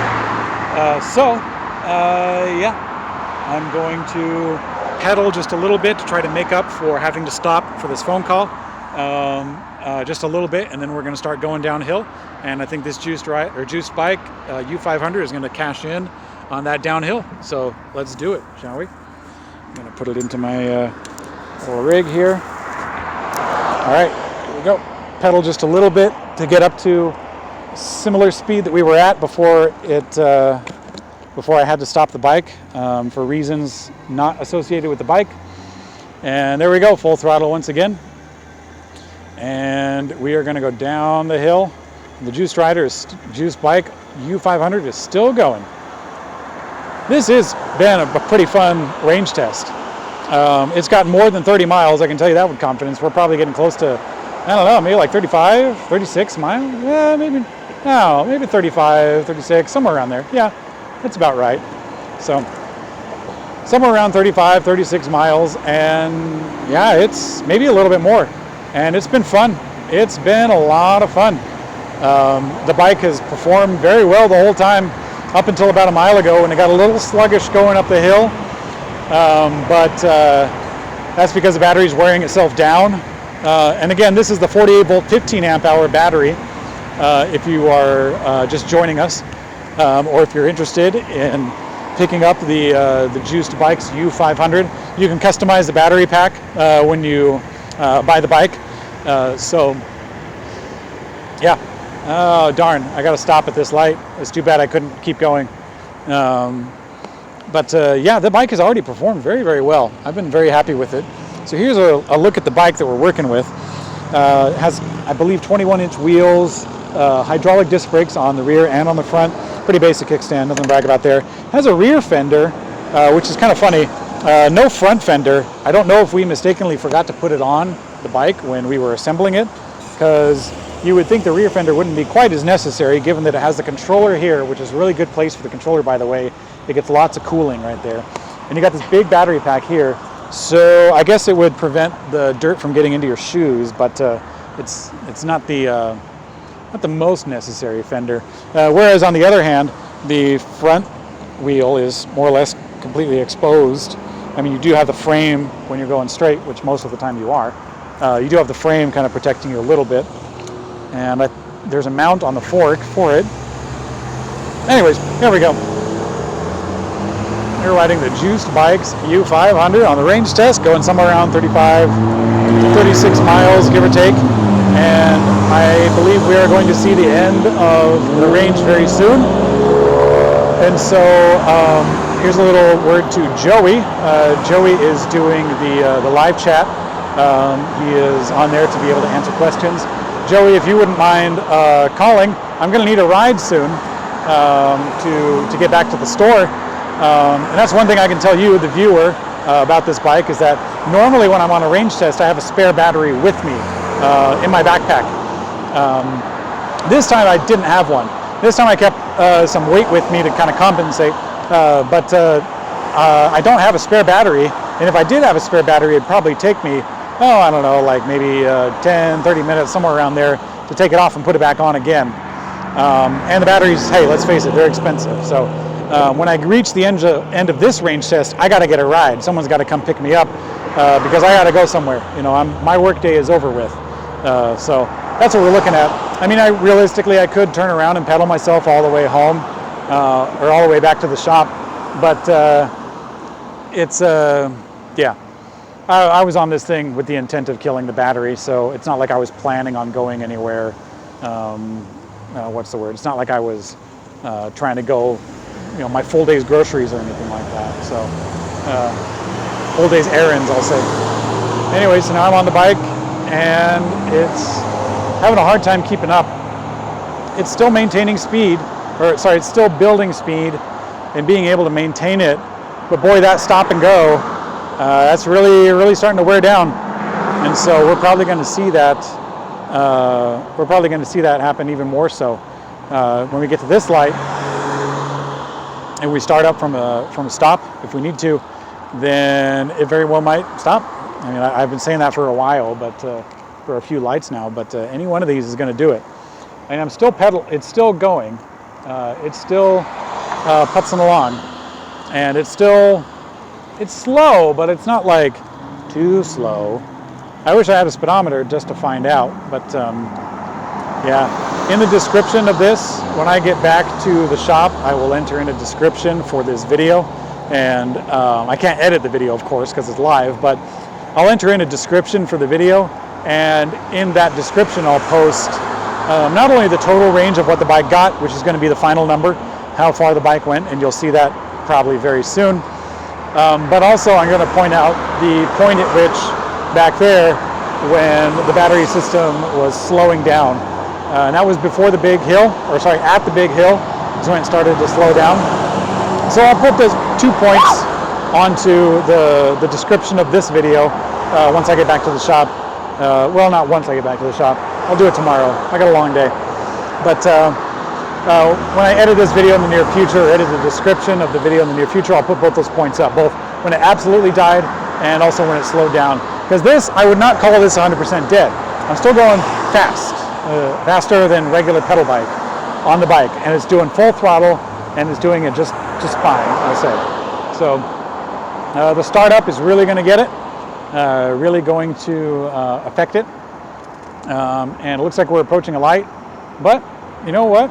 I might be so slow that I might cruise through the light. We'll see. I'm not going the full, I'm not going 20 miles an hour. I know I'm not doing that. But, all right. Here's the stoplight. We will see what happens. And here we are at 10,600 south.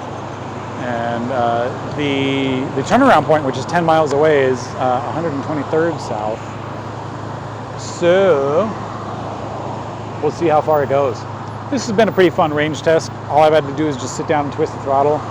I wore some cycling shorts for it, but in all honesty, the cycling shorts are not all that useful because they have padding on the, I don't know what you call it, I'm not a doctor, but they have a padding on the lower part of the tailbone, I guess, or like the hips or whatever, for people who are leaning forward and cycling. But on this particular seat, on this particular bike, you just sit down on it. You sit down on it the way that you would sit on like a stool, when you go to the store. All right, I think this is very slow, painfully slow. I mean, I'm pedaling, but the pedaling is very, very light, and I'm in the lightest gear, and I'm pretty much doing that just so people don't get pissed off at me on the road, and they don't think that I'm just sitting here.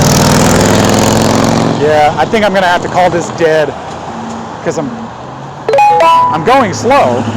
I'm going very slow. I think it might actually pick up speed if I wait long enough. I'm not certain. But this is very, very slow. I would be much better off on a conventional bicycle. Yeah, I don't know if this can pick up speed. Oh, this poor guy. Sorry. I feel bad. They're probably wondering, why is that guy just sitting on a bike doing nothing? Get out of my way. But yeah, this is bad. I don't know if this can pick up any speed. So I'm going to have to say that at 10,600 south was the dead point, because this is not This is not, I mean, it's helpful a little bit, but it's not full throttle. This is, you would not want to do this. I mean, it can hardly go over a driveway.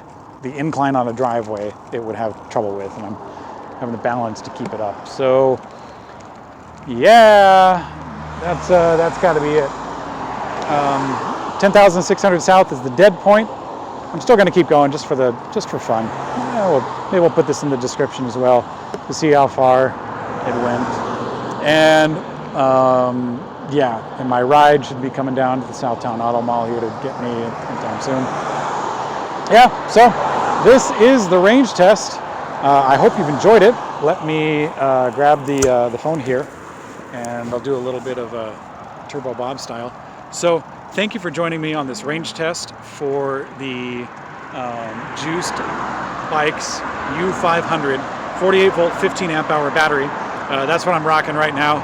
I'm going to say that it died somewhere around 35 miles, give or take, on full throttle without any pedaling whatsoever. It slugged along for a while, and then it finally went what I would consider dead at about, I don't know, maybe like 36 miles or so. So it actually got pretty close to 40, you know, it got close to 40, I'll say, closer to 40 than anything else. And that's very impressive for a full throttle bike. I mean, the battery pack that's what does it. But I'm impressed nonetheless. I was expecting somewhere around 30 in all honesty. But I was even conservative when I said 20, a little too much, so almost embarrassing. But yeah, past that mark at about, I don't know, like 36, 37 miles, somewhere around there.